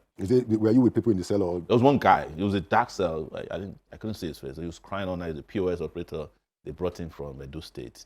They had arrested his wife and child for 4 days detained in an attempt to get him. So when they eventually got him, they just threw him into detention, and he was just crying. What from Edo? Edo State over POS transactions. Okay. This is a point of service. Yeah, of course, I know. So he said he helped somebody to transfer money and that was proceed of fraud. But he had already told them who the persons were. And then, it would be a good question to ask the police, so why bring the guy from Edo? What's national about that? There's a jurisdiction, the matter is, but that's how they operate. A good thing, you yourself and myself have always advocated for police reforms, including police welfare, because it's important. I mean, both of us lived in the United States. You knew that there were two public servants that lived where the teachers and the cops. Police, yes. Bẹ́ẹ̀ ni o, bẹ́ẹ̀ náà ni lọ́dọ̀ wa bí tíṣà ọlọ́pàá ẹjẹ́ ń fi kẹta lé àwọn àmì wọn náà ń gbowó gidi wọ́n ti ẹ̀ fìyà jẹ àwọn yẹn níbí báyìí ṣùgbọ́n Nàìjíríà everybody ló mú mi ìyá wọn lọ́wọ́ àwọn olóṣèlú wọn àwọn olórí wọn tán bìkítà nípa ìgbésí ayé àwọn ọmọ èèyàn. Ó rà ní pápápá ẹjẹ́ wá dé Amẹ́ríkà wọ́n ní ọ̀rọ̀ ká máa yẹ social media wò ká tó fún wọn visa wọn ló ti fẹ́ di àríyànjiyàn ó ti da wuyewuye gidi báyìí o àwọn kan ní Amẹ́ríkà ò lẹ́tọ̀ọ́ láti máa wọ inú ibi ìkọ̀kọ̀ èèyàn invasion of privacy làwọn kan pè ṣùgbọ́n orílẹ̀-èdè Amẹ́ríkà ní báwọn ṣe fẹ́ ṣe tàwọn nìyẹn o àwọn ò fagídí mú yín wọ́n láwọn ò fagídí mú èèyàn kankan kó wá sórílẹ̀-èdè àwọn ò sì ní kẹ́ ẹ submit fóònù yín ṣùgbọ́n àwọn instances kan wà tó jẹ́ pé wọ́n máa ń yẹ fóònù wò bàbá tá à ń gbé bọ̀ ló já wa sí o wọ́n ní wọ́n yẹ fóònù arábìnrin kan wò wípé òun sì ya àwọn ọmọ kan tán bí ìgbà tí ọmọ bá ń wẹ̀ fún àpẹẹrẹ ni o ṣùgbọ́n ẹ gbọ́ lẹ́nu wọn bí ìgbà tí àwọn ọmọ wa bá ń wẹ̀ nínú òjò sẹ́wọ̀n pátá nìkan la máa fi sáré kiri ìgbà míì àmọ́ yí táyà ìgbà míì lórí ilẹ̀ tí bá ń dán àmọ́ yọ̀ táàmù kọrin nínú òjò wọ́n lárábìnrin kan ya píkṣọ àwọn ọmọ ló bá sẹ́ǹdì sí àwọn ọ̀rẹ́ rẹ̀ lórí WhatsApp wọ́n ní wọ́n bá wo fọ́tò rẹ̀ wọ́n ní wọ́n bá rí fọ́nrán yẹn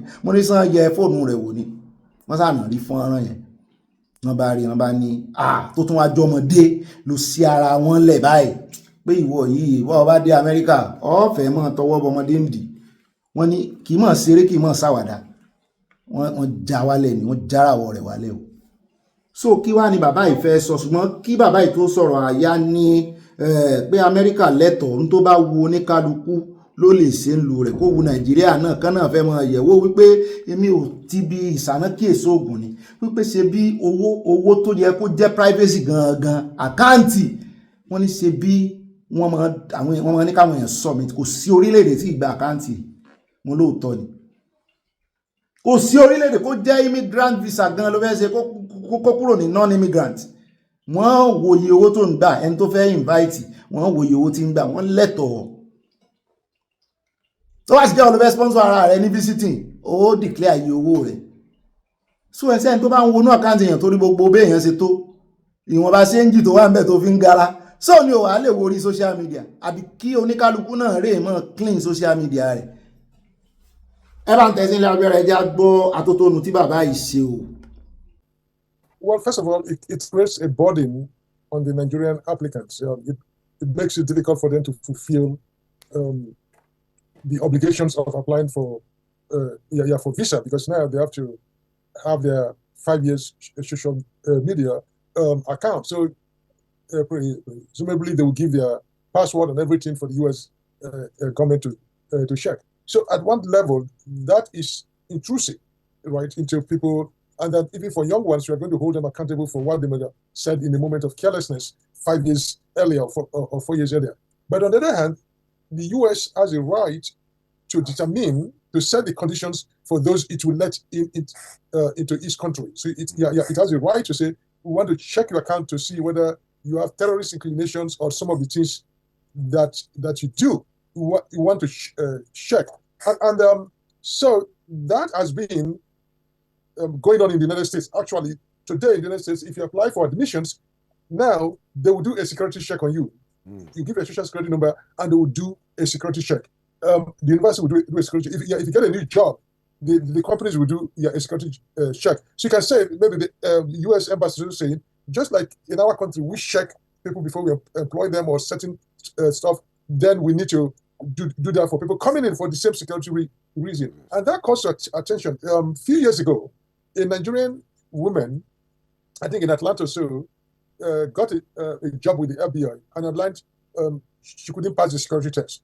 Not because she was a social security, I mean, she was a terrorist or any threat to the social system. But what happened is that they found photos of nude young boys in her phone. It's not because she was a distributor. You see this happen in Nigeria. People would take photographs of children playing around on the street naked, and they will send it to their friends, or they are telling a story or an event happened, and so on. They will take this photograph of it on a cell phone, right? Yes. So people on WhatsApp will send you things, and you usually, if they find it on your cell phone that you have children of naked, you have photos of naked children, normally they don't penalize you because you don't control exactly who's sent things to you. But the moment you send it out to other people, you are now participating in the distribution of that. So the bottom of what I'm saying that the US internally are using some measure, some check on security or social media posts in vetting people into admissions into universities and colleges and into jobs. So from that perspective, it's not totally new, but that is notwithstanding, it creates extra burden on Nigerians applying for the visa.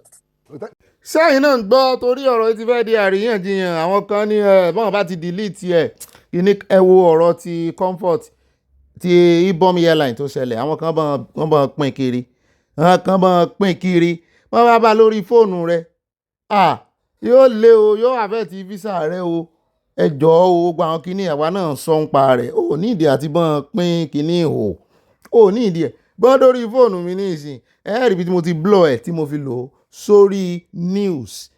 Bẹ́ẹ̀ náà ni wọ́n ní bó bá delete nǹkan lórí Facebook rẹ lórí Instagram rẹ nísìn wọ́n ní wọ́n máa rí history pò delete nǹkan àkọọ́lẹ̀ tó delete sì máa wà níbẹ̀ so ó kọjá pò kan delete ó kọjá pò kan delete lórí ẹ̀rọ ayélujára rẹ ọdún 5 sí ni ọdún 5 sẹ́yìn wọ́n dig into wọ́n ṣàfẹ́ mọ kókó wípé kò sí bó ṣe perfect tó àwọn ò rí nǹkan kan táwọn ò fi dán ọmọ gangan. I mean, we've had stories that they've been doing that at the airport. Actually, when people come in, they will randomly check their phones, so even if you are from Europe or from Asia. So we'll be hearing that story is going on. As a matter of fact, the Trump administration has placed more burden even for Europeans coming in, charging them. So I went to England in May. Before, with a US passport, you can just travel. Now you have to fill the ETSA form. Also, a form you have to fill and wait for 24 hours or sometimes 40 hours for you to get it. So you cannot just wake up and go to Europe again. So other countries are retaliating. Some of the burdens that the US government have put that relate, you cannot just go. So, but the way the diplomatic arrangement work, right? If Trump does that to Nigeria, Nigeria also has a right to demand that of US citizens coming in. So generally, Trump came in. There have been a lot of changes about immigration laws that has affected many countries. So I wouldn't say they're picking on Nigeria, but at the same time, you cannot get it past Trump that he has certain preference for European countries to come into the US. He has a preference over Africans coming in. And that is obvious because they are not giving the people coming from England a 3-month visa. Right? They still can come in and stay on their on their normal visa at least for up to 90 days or so. Ó rẹ̀ káàbọ̀ padà ṣùgbọ́n tí ìjọba Amẹ́ríkà náà sọ ni wípé wọ́n ní the US mission Nigeria on Monday reaffirmed wọ́n tún sọ wípé the safety and security of the United States remain the cornerstone of its visa application and decision making process. Wọ́n ní tó inform ẹnìyẹn wọ́n ní àwọn fẹ́ kí ìlú àwọn wà safe. Bẹ́ẹ̀ náà ni mo gbọ́ tí Ogbeni Trump tó ń sọ fún àwọn tó ń fọwọ́ sọ̀yà fún ọmọ Amẹ́ríkà pé lábẹ́ ìṣèjọba àwọn Amẹ́ríkà ti máa wà safe jù. When the US mission said Nigerian visa applicant must provide a comprehensive list of their social media profile, comprehensive ni o, kì í ṣe bòńkẹ́lẹ́ o, on the DS-160 visa application form and warned that omitting the information could lead to visa denial. Bọ́n bá lọ get ẹ̀ bó bá fi kàn lẹ̀ tó o ní lórí Facebook tó o fi sí YouTube tó o fi sí Instagram lẹ̀ pé àwọn ó get rẹ̀ ṣùgbọ́n ìjọba Nàìjíríà ti sọ pé tó bá ti jẹ́ bẹ́ẹ̀ ni kàn wọ́n fi náà pé òṣùwọ̀n tán bá fi wọ̀n fáwọn làwọn òfin wọn fún wọn ní the measure help protect American citizens and communities while supporting secure and responsible travel ó wá kù sí lọ bẹ́ẹ̀ náà sì fẹ́ protect àwọn ọmọ yẹn lè kọ́ ìjọba orílẹ̀-èdè Amẹ́ríkà wọ́n sì máa protect ọmọ ìlú wọn kò sì ní ìdígá yìí náà dúró kán kọ́ yín bẹ́ẹ̀ sì protect àwọn ọmọ ìlú yín tẹ́ ẹ bá rí nǹkan kan tẹ́yìn náà fẹ́ gbègbèsẹ̀ rẹ̀ wípé ẹ mọ́ torí pé wọ́n ní káwọn ọmọ ìlú yín máa submit social media platform wọn handle wọn kẹ́yìn náà wá nítorí ẹ̀yin náà máa béèrè fún kí lẹ́yìn fẹ́ fi ṣe kí lẹ fẹ́ wò ń bẹ ìmí ò mọ technology kí lẹ fẹ́ wò ń bẹ sẹ́ẹ̀ láwọn èèyàn tó lè tú fún dé sàlẹ̀ tú sẹ́ẹ̀ láwọn èèyàn tó lè tú su dé sàlẹ̀ kòkò àwọn ọlọ́pàá tí ò gbà kan lo kámẹ́rà sàn ni ẹ̀fẹ̀ àbáwọn immigration sàn lẹ́fẹ̀ mọ́ tán bá ti rí kámẹ́rà ẹ̀rù mọ́ bọ̀n ni ọjọ́ wo ni ìkan náà ọmọ US ọmọ Nàìjíríà tó jẹ́ US force tó lọ lé last year ẹ̀rí ẹ̀ rántí fídíò yẹn tó ń ṣe kámẹ́rà báyìí tí kan nú àwọn ṣe immigration ni àbí custom tó ní kọ́ máa ṣe fídíò kí ló ń bà wọ́n lẹ́rù ni public space ilé onílé ló lè lọ tọ́ ní ṣe fídíò torí ẹ̀ ní Aláàfin ṣe tán ṣe fàgbàyàn bàbá wa jẹ torí inú ilé wọn láti lọ bọ́n torí ẹ̀ náà ṣe jẹ́ kan ṣe fídíò so ká ní public space ẹ sáà rí pé wọ́n ṣe fídíò ń ta káná dán dúró ń ta pé ẹ̀ lè ṣe fídíò láyìíká ni ìyún ní ó lè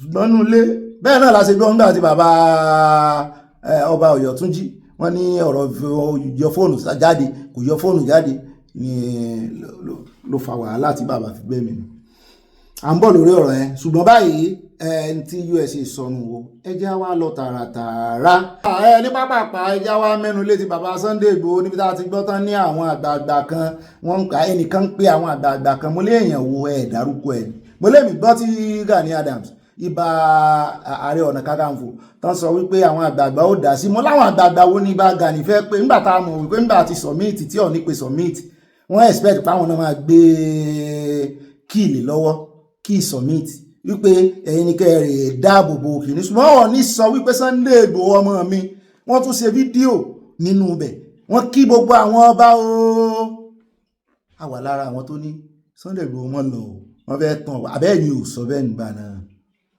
sẹ́yìn ò sọ bẹ́ẹ̀ mo mọ iye àwọn ọmọ mi tó ránṣẹ́ sí mi pé báwa sọ fún Sunday Igboho kọ́mọ lọ o kọ́mọ lọ o kọ́mọ mú wọn pé òwá náà la kíá fún wọn ṣùgbọ́n àbí ọ̀rọ̀ tá a ní kí bàbá mọ̀ dọ̀ báyìí ṣé ìṣe bàbá ló parí ẹ̀ so lọ́rọ̀ kan á tẹpẹpẹ ọ̀rọ̀ ní ìsìn àwọn tó dá sí lórí agbágbé ṣùgbọ́n tèmi fẹ́ sọ ni wípé kó ní kálukú mọ́ kí oríkì rẹ̀ oríkì tèmi náà ilé mi ní fi parí ẹ̀ rí pé èmi náà ti bẹ̀rẹ̀ sí kí oríkì báyìí nítorí kì bá fẹ́ dálẹ̀ kò tètè dálẹ̀ bọ́n bá tiẹ̀ wá ń parọ́ ọ̀tàn fún wa ṣé oríkì tán ti ń kì láti jọ́ yìí tán sì ń gbà bẹ́ẹ̀ tí ń jẹyọ́ nù wà oníkálukú sóun lèèyàn kan wà kí oríkì rẹ̀ ní ìsìn tẹ́wàá mọ́ sọ pé bó ṣe kí ò dá tẹ́wàá mọ́ sọ pé bó ṣe kí ò dá kí iṣẹ́ ìrántí oríkì ti yín kó ní kálukú rè mọ oríkì rẹ̀ o àwọn tí ìsọ wọn Yorùbá gan wọn náà wọn ti ń ra oríkì ẹrántí ìròyìn tá a mú wá fún yín wọn last month tọmọ Haúsá kan lóṣogbo tọ́nà wọn mọ́ sanwó fóríkì ẹ bá ń tẹ̀sí lábẹ́rẹ́ já gbọ́rọ̀ lẹ́nu wọn bá fikún bá wà á mọ̀ fikún. One, the social media has come to play up a whole lot of things that before wouldn't come to the public notice. Yeah. That's one thing. I keep telling people that a number of the things that we see today, that most of the time happened before. Yeah. But the intensity and the way they now played up in the social media, particularly a lot of times because of our influencers, so to say, who are looking for clickbaits. And who also want, because they want to make money. So I see a business dimension to this from a number of social media players. Because the more they bring up all of these things, the more people come to their platforms, and then they believe that they can earn more. So in a way, I think one of the challenges we have is that our people who are on the social media, particularly influencers, must also learn how to be responsible. That's one critical thing. Yes, what has happened, and it's unfortunate that we have to have this kind of situation. But it's not the first time it was going to happen. In the days of the previous Alaafin, Obalamidi Olayiwola Adeyemi, the third, Akinosha, it happened as well between him and Oni Shijuade Olubushe, the second. So we've had it before. So it's not as if it's something that is new. However, we must tell ourselves what is the basis of all of this. We all adopted the nomenclature Yoruba as a people. But we must not forget where we're coming from, that we were city-states.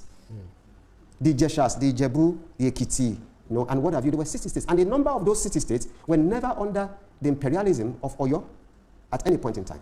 But everybody accepted and agreed that there's a source, which is Ile-Ife. Right. So having looked at that, We must then ask ourselves questions. If everybody did not come under the imperialism of Oyo, must it let them be that Oyo becomes the one that says, everybody belongs to me? No. We must understand that, yes, we've all adopted the Yoruba, the word Yoruba, or the terminology and the nomenclature Yoruba for ourselves. Right. But we must play this outright. Whatever we're talking about here, we're talking facts. And it has nothing to do with, we should please leave emotions and focus on the realities of our lives and who we are. Okay. So those are the issues right now that we must understand. Right. So that's one critical thing that we need to know. Sometimes we want to hold on to nothing, to straws. And at the end of the day, we must realize clearly where Oyo Empire stands in today's realities. There is nothing called Oyo Empire today. That's the reality. We must come to that terms. If we give dues and honor, we give it because of who we are. That's the truth. Because the days of Oyo Empire had long gone. In fact, after Oyo Empire, we must not forget that Ibadan and Ijaye rose as empires. And it was because Ibadan wanted to then take on some others that led to the Kiriji War with the Ekitis and whatever, the Ekiti-Parapa War.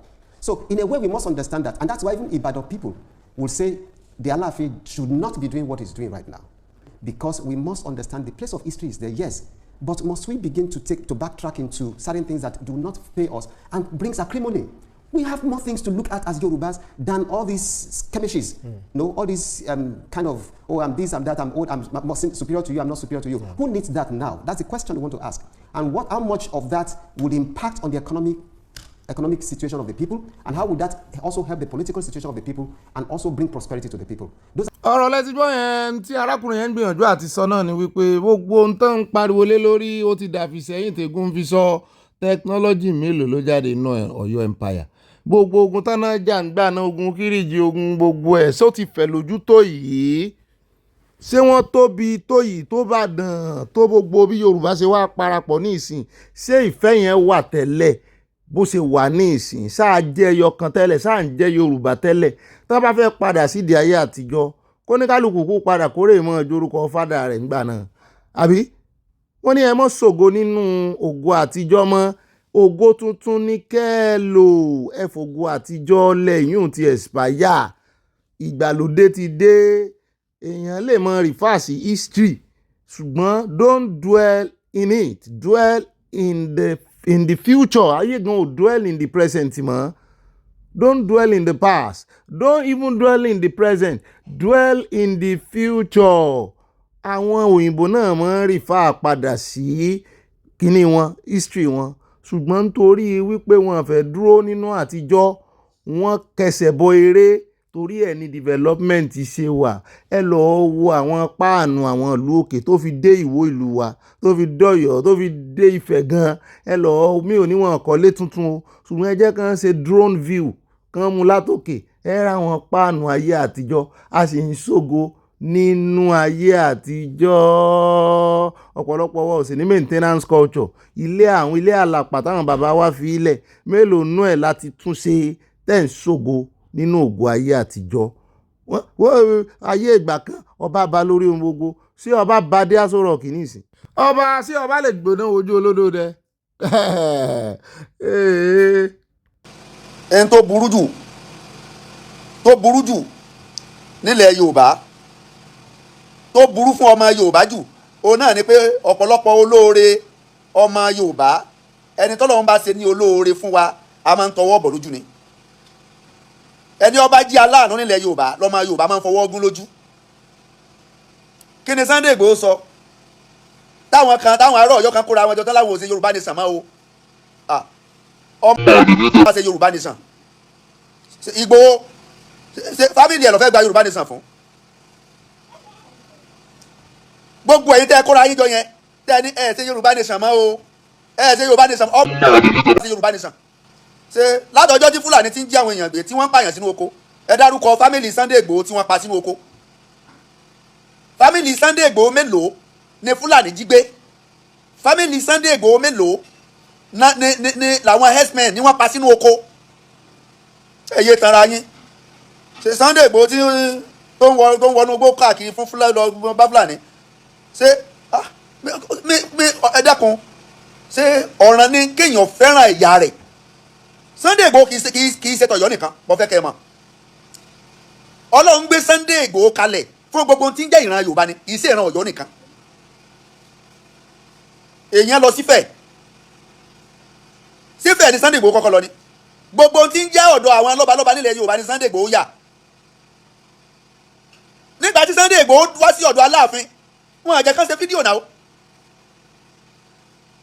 bóyá lójú èèyàn márùn lọ tálàfin aláwò láti wọ ọ̀dọ̀ rẹ̀ ọ̀dẹ̀ nìkan gba fóun everybody ẹnìkan kò gbọdọ̀ ṣe fídíò ọ̀dẹ̀ wọn àjẹ́ kan ṣe fídíò ṣùgbọ́n tí Aláàfin tiẹ̀ gbà wọ́n láàyè kábíyèsí fún Aláàfin Ọlọ́run jẹ́ mi wọn ogun Ọlọ́run jẹ́ mi bàbá wa kábíyèsí Aláàfin ogun ṣùgbọ́n fún pé Sunday Igboho lọ sí Ilé Ifẹ̀ lọ́dọ̀ bàbá wa kábíyèsí Ọọ̀ni of Ifẹ̀ Ọlọ́run jẹ́ kẹ́mi bàbá wa kábíyèsí Ọọ̀ni gùn kádé ọpẹ́ lórí wọn kí bàtọ̀ pẹ́ lẹ́sẹ̀ kérùkẹrẹ kó di ọkíní lọ́wọ́ bàbá kábíyèsí Ọọ̀ni of Ifẹ̀ ẹ wo àpọ́nlé àti iyì tí wọ́n ṣe fún ọmọ Aládìkún ẹ wo iyì ẹ wo àpọ́nlé wọ́n mọ rírì wọ́n dẹ̀ mọ pátákótákún àti ìyà tí Sunday Igboho jẹ wọ́n mọ ìyà tí Sunday Igboho jẹ nítorí ilẹ̀ Yorùbá ṣé ọmọ rẹ̀ ló fẹ́ gba freedom fún ni ṣé fámìlì rẹ̀ nìkan ló fẹ́ gba freedom fún ni wọ́n bà dúkìá èèyàn jẹ́ wọ́n pa ní fámìlì ìyá rẹ̀ kú nítorí pé ó ń béèrè fún freedom ilẹ̀ Yorùbá ó wá dé ọ̀dọ̀ Ọọ̀ni of Ifẹ̀ Sunday Igboho débẹ̀ ó bẹ̀rẹ̀ sí ní kíra rẹ̀ ṣé ládé o adé kíni ni adé Aládìkún ni wọ́n gbà fún ṣé Sunday Igboho ṣẹ̀ṣẹ̀ ń kíra rẹ̀ ní òkè yẹn ni kí ló dé tẹ́ ẹ ya kàná kí ló dé tẹ́ ẹ ya ìkàná ó kì yẹn ṣégbò ẹsẹ̀ṣẹ̀ ń gbọ́ lẹ́nu Sunday Igboho ni. yọ̀ọ̀dà fún yín àfa mi kì í tiẹ̀ ṣe Sunday Igboho ló kọ́kọ́ kíra rẹ̀ kì í ṣe bàbá ló kọ́kọ́ kíra wọn arábìnrin kan ìyá kan náà kì wọ́n torí bàbá fi wú. ẹ jẹ́ lọ fi ọṣẹ ipob fọ inú yín kó mọ́ èyí tẹ́ ẹ fi tọ́ dúdú sínú tẹ́ ẹ ń tu funfun sí jáde sí Sunday Igboho ẹ lọ fi ipob ní ẹ lò kẹ́rì fi fọ inú yín kó mọ́ lọ́yọ̀ọ́ àti gbogbo ibi lórílẹ̀‐èdè Nàìjíríà tẹ́ ti ń fojú kọ̀rọ̀kọ̀rọ̀ ojú ẹ̀gbẹ́ kan wo Sunday Igboho kì í ṣe ẹni tẹ́ ẹ lè fojú kọ̀rọ̀kọ̀rọ̀ wo kò sì béèyàn kankan jà ìfẹ́ ló ní sí gbogbo everybody tìran rẹ̀ ní í ṣe o ǹjẹ́ ìwọ náà lè tọ́ka sí ní tó ṣe nù ràn rẹ̀ ǹjẹ́ mi náà lè tọ́ka sí ní tí mo ṣe nù ràn mi. ó dáa ní rí báyìí lọ́wọ́ mo sáà mọ̀ wípé ìjà yóò parí lọ́jọ́ kan ṣùgbọ́n bóyá wọ́n bá kọ̀ báwọn kan bá ní àwọn òníjó parí oníkálukú ó ṣe tiẹ̀ lọ́tọ̀ọ̀tọ̀ ní ṣùgbọ́n kò lè dá òmìnira ìrìn àjò tiwa dúró mo jẹ́rìí àwọn ọmọ Ọ̀yọ́ tó jẹ́ wípé wọ́n fẹ́ràn Yorùbá nation èèyàn kan wà mọ́ pàjá lọ́wọ́ fún yín ọba kan wà dé wà ní ẹkọ́ ń di Yorùbá nation torí pé jọba yín àwọn á ní ẹkọ́ ń di òmìnira òun ò ní bá yín fọwọ́ sí o tòun tóun ò bá ti fi fọwọ́ sí ẹ̀yin náà ẹ̀ mọ́ lọ ọbẹ̀ o ẹ jẹ́ mọ́ jẹ́ kán gbogbo sẹ́yìn ẹ mọ́ jẹ́ kéèyàn kan dànù o bẹ́ẹ̀ ṣe bá ọba yín sọ̀rọ̀ bẹ́ẹ̀ ṣe bá wọn sọ̀rọ̀ tán fọwọ́sowọ́pọ̀ ní kẹrì mọ́ sáírè rẹ̀ o gbogbo àwọn tán ń dájà alẹ́ fi wọ́n lẹ̀ o àwa náà ti mọ ibi tọ́rọ̀ ti wọ́ wa o a sì ti mọ̀ wípé àwọn náà ló lórí ogun tán fi joyè ta ló lórí ogun Ọ̀yọ́ ẹ̀fẹ́ kí n gbogbo ẹnu sọ̀rọ̀ mo lè sọ kò sí nǹkan kan olórí ogun Ọ̀yọ́ yìí ṣe Ìbà Gani so ta lẹ́fẹ́ kan gbèsè lẹ́yìn nígbà ò jẹ́ pé abẹ́ tróònù wọn ni wọ́n ti jẹ oyè ṣé ẹ wá ń retí kí Aláàfin gbèsè olóyè Sunday Igboho lẹ́yìn so ibi tọ́rọ̀ ti wọ́ wà nù ibi tẹ́ ti mọ gbogbo ẹ̀jẹ̀ apàwọ̀ kan pọ̀ méjì wọ́n jáde síta wọ́n pèpè àlàáfíà wọ́n mọ̀ sọ òṣùpọ̀ lẹ́yìn tẹ́ ti ẹ̀ rí wọ́n jẹ́ ń sọ̀rọ̀ jù wọ́n jẹ́ ń sọ̀rọ̀ mọ́ lórí ọ̀rọ̀ yìí. òkè ìdún kò pọ̀ sókí báyìí lọ́bẹ̀ oge àbùrọ̀ lásán fún ọmọlúwàbí bó bá dénú rẹ̀ yóò dodidi aṣáàdùpẹ́ bàbá Sunday Igboho kú ti bẹ̀bẹ̀ àbí lẹ́yìn ẹ̀bẹ̀ kí lẹ tún fẹ́ gbà kò jù bá náà lọ ṣùgbọ́n wò ní ìgbà kan tẹnu àbùkù bá ọba kankan o ṣùgbọ́n tó bá ń dùn wá a mọ̀ sọ fáwọn bàbá wa a mọ̀ sọ fún wọn wípé bí bẹ́ẹ̀ ṣe ìgbésẹ̀ tẹ gbé kò dùn mọ́ wa torí bàbá àtọmọ relationship bàbá àtọmọ ni ẹ mọ́ já wa láyà ẹ mọ́ kó aláyà jẹ́ relationship òbí sọmọ ni ọmọ lè ṣẹ́ bàbá kí bàbá náà ṣe ọmọ ẹ sì ti pẹ́ ń lo òyìnbó Aláàfin mi ò expect pé ẹ wà mọ́ ṣe bí ọkọ̀ ẹ wà mọ́ ṣe bí ọkọ̀ Nàìjíríà ebe ọkọ̀ lóyìnbó ni ebe lóyìnbó lẹ́yìn àti ìyàwó yín wà tẹ́lẹ̀ ṣé eré èèyàn bu yín gbà tẹ́ wà ń lo èbò bóyá òyìnbó bá bu yín lẹ́yìn tí ò tó Sunday Igboho gan bó bá bu yín lo èbò tẹ́ ti ń bọ̀ ṣe é dáhùn ẹ rójú ráàyè pé òyìnbó bu yín bí tẹ́ ti ń ṣiṣẹ́ ní Canada wọ́n bú yín rí ní Canada ti Canada ti ẹ̀ burú ti àwọn ìlú òyìnbó ìburú wọ́n ní bú ọ ṣùgbọ́n wọ́n ìwà tán wù sí ọ wọ́n jẹ́ kó mọ̀ pé ò kí ń sára wọn wọ́n ṣe bẹ́ẹ̀ sí rí alẹ́ fẹjọ́ sùn gbànà ọmọ mi gan ò gbọ́dọ̀ náà bóun kó wá fẹjọ́ sùn ọmọ mi kò gbọ́dọ̀ ní aláàdì èèyàn kan bú mi o wọ́n bú ọ kò tó bẹ́ẹ̀ ẹ mọ́ sọ̀rọ̀ bí èwe àgbà ìṣòro ipò àgbàlẹ́wà o a sì bọ̀wọ̀ àgbà fún yín ṣùgbọ́n bá bá rí tí ò tẹ́wà lọ́rùn a sọ fún yín o báwo nígbà kan rí yín fi Aláàfin tó ra wà lára àwọn tó kẹnu sọ̀rọ̀ pàlà àmọ́ ń tẹ́ dojúkọ àmọ́ àwọn tó bá yín fà kẹ́ tó dórí àpèrè náà káwa náà ń pè wọ́n ní kíní wọ́n mọ̀ wò wá báyìí ni wípé kò tán di ẹjọ́ o ẹ fà wá mọ́ra o káà náà fà ìmọ́ra kò tí ì létí jù rárá ẹ mọ́ dáhùn ẹlẹ́gàn lóhùn mo sì mọ̀ pé exchange God bless you Aláàfin ìyàwó wọn á sì rẹ́rìn-ín músẹ́ wọn á gbogbo ẹ̀rín tó yẹ ká Aláàfin rin ìyàwó yín ní rin ní ẹ ṣe transfer ẹ̀rín sí hàn ní yọ́ yẹ̀yìn Aláàfin ẹ kò wá jẹ̀pẹ́ ṣùgbọ́n ẹ mọ̀ fi tó kóró yìí àwa náà mọ̀ pé àyájì wa ni àyájì wa ni àwọn náà sì gbà bẹ́ẹ̀ àgbàrá lẹ̀ kẹ́ àyájì wa ẹ̀jọ̀ wọ́n bá gbèmí lè rìn gínígíní tẹ́ ẹ bù sẹ́rin o kò tó bá ń náà lọ so báwọn ọmọ yín bá bú yín àgbà ní o ẹ rárá gbà á kẹrì kọ́bọ́ ṣe ń gbà ní ìsinyìí o torí bàbá wa kan Adébẹ̀rọ̀ Kẹ́hìndé wọ́n ti ẹ̀ sọ bí wọ́n ṣe orò kan ní ìlú àwọn lẹ́kìtì pé ó ní táìmù kan tó máa sọdún èébú tán rè mọ́ bú ọba pé nǹkan tí bàbá fi ń sọkùnrin náà sì mọ́ fi bú bàbá tí bàbá náà mọ́ jó láàrin wọn ẹ bá pàdé inú abala comment section mo ní mi ò gbọ́ rí níbo lẹ́kìtì ẹ mọ̀ sí bẹ́ẹ̀ lọ́dọ̀ Aláàfin ẹ mọ̀ lè ẹni tó yẹ kàn kí ara rẹ̀ lásán gan ẹ wà á mọ̀ rè dàrẹ́tì èébú sáláàfin ẹ mọ̀ dán wò Aláàfin God bless you again we love you ẹ̀yin èèyàn ẹja fẹsọ̀kè bó sí we love him ìfẹ́ ni ìjà ìfẹ́ là ń bá wọn jà o àwọn náà ó sì gbọ́ ẹja wa lọ tààrà ó dà ní rí ìdúrà lọ nínú ìròyìn tó nípàdé ọlọ́mọlé on this note I want to say bye bye from today tomorrow we will meet again torí bàbá dàtọwọ́ wálẹ̀ lónìí nínú ìròyìn àní lè ráyè mú mi wà fún yín lọ́la àwa ìháwọ́ mọ́ ròyìn bí we are very very cheerful we are a cheerful giver we give news ẹ̀yin náà inú mi sì máa dùn bẹ́ẹ̀ ṣe máa kó mi mọ́ra yóò dà fún yóò yẹ kò ní yẹ ẹ lọ́wọ́ I love you and I see you tomorrow ẹ bá pín wá dínú yín ẹ máa bá kọ ìmọ̀ràn yín èròǹgbà yín sínú comment section káàyà lè rí ń lò goodbye bye gàrí o.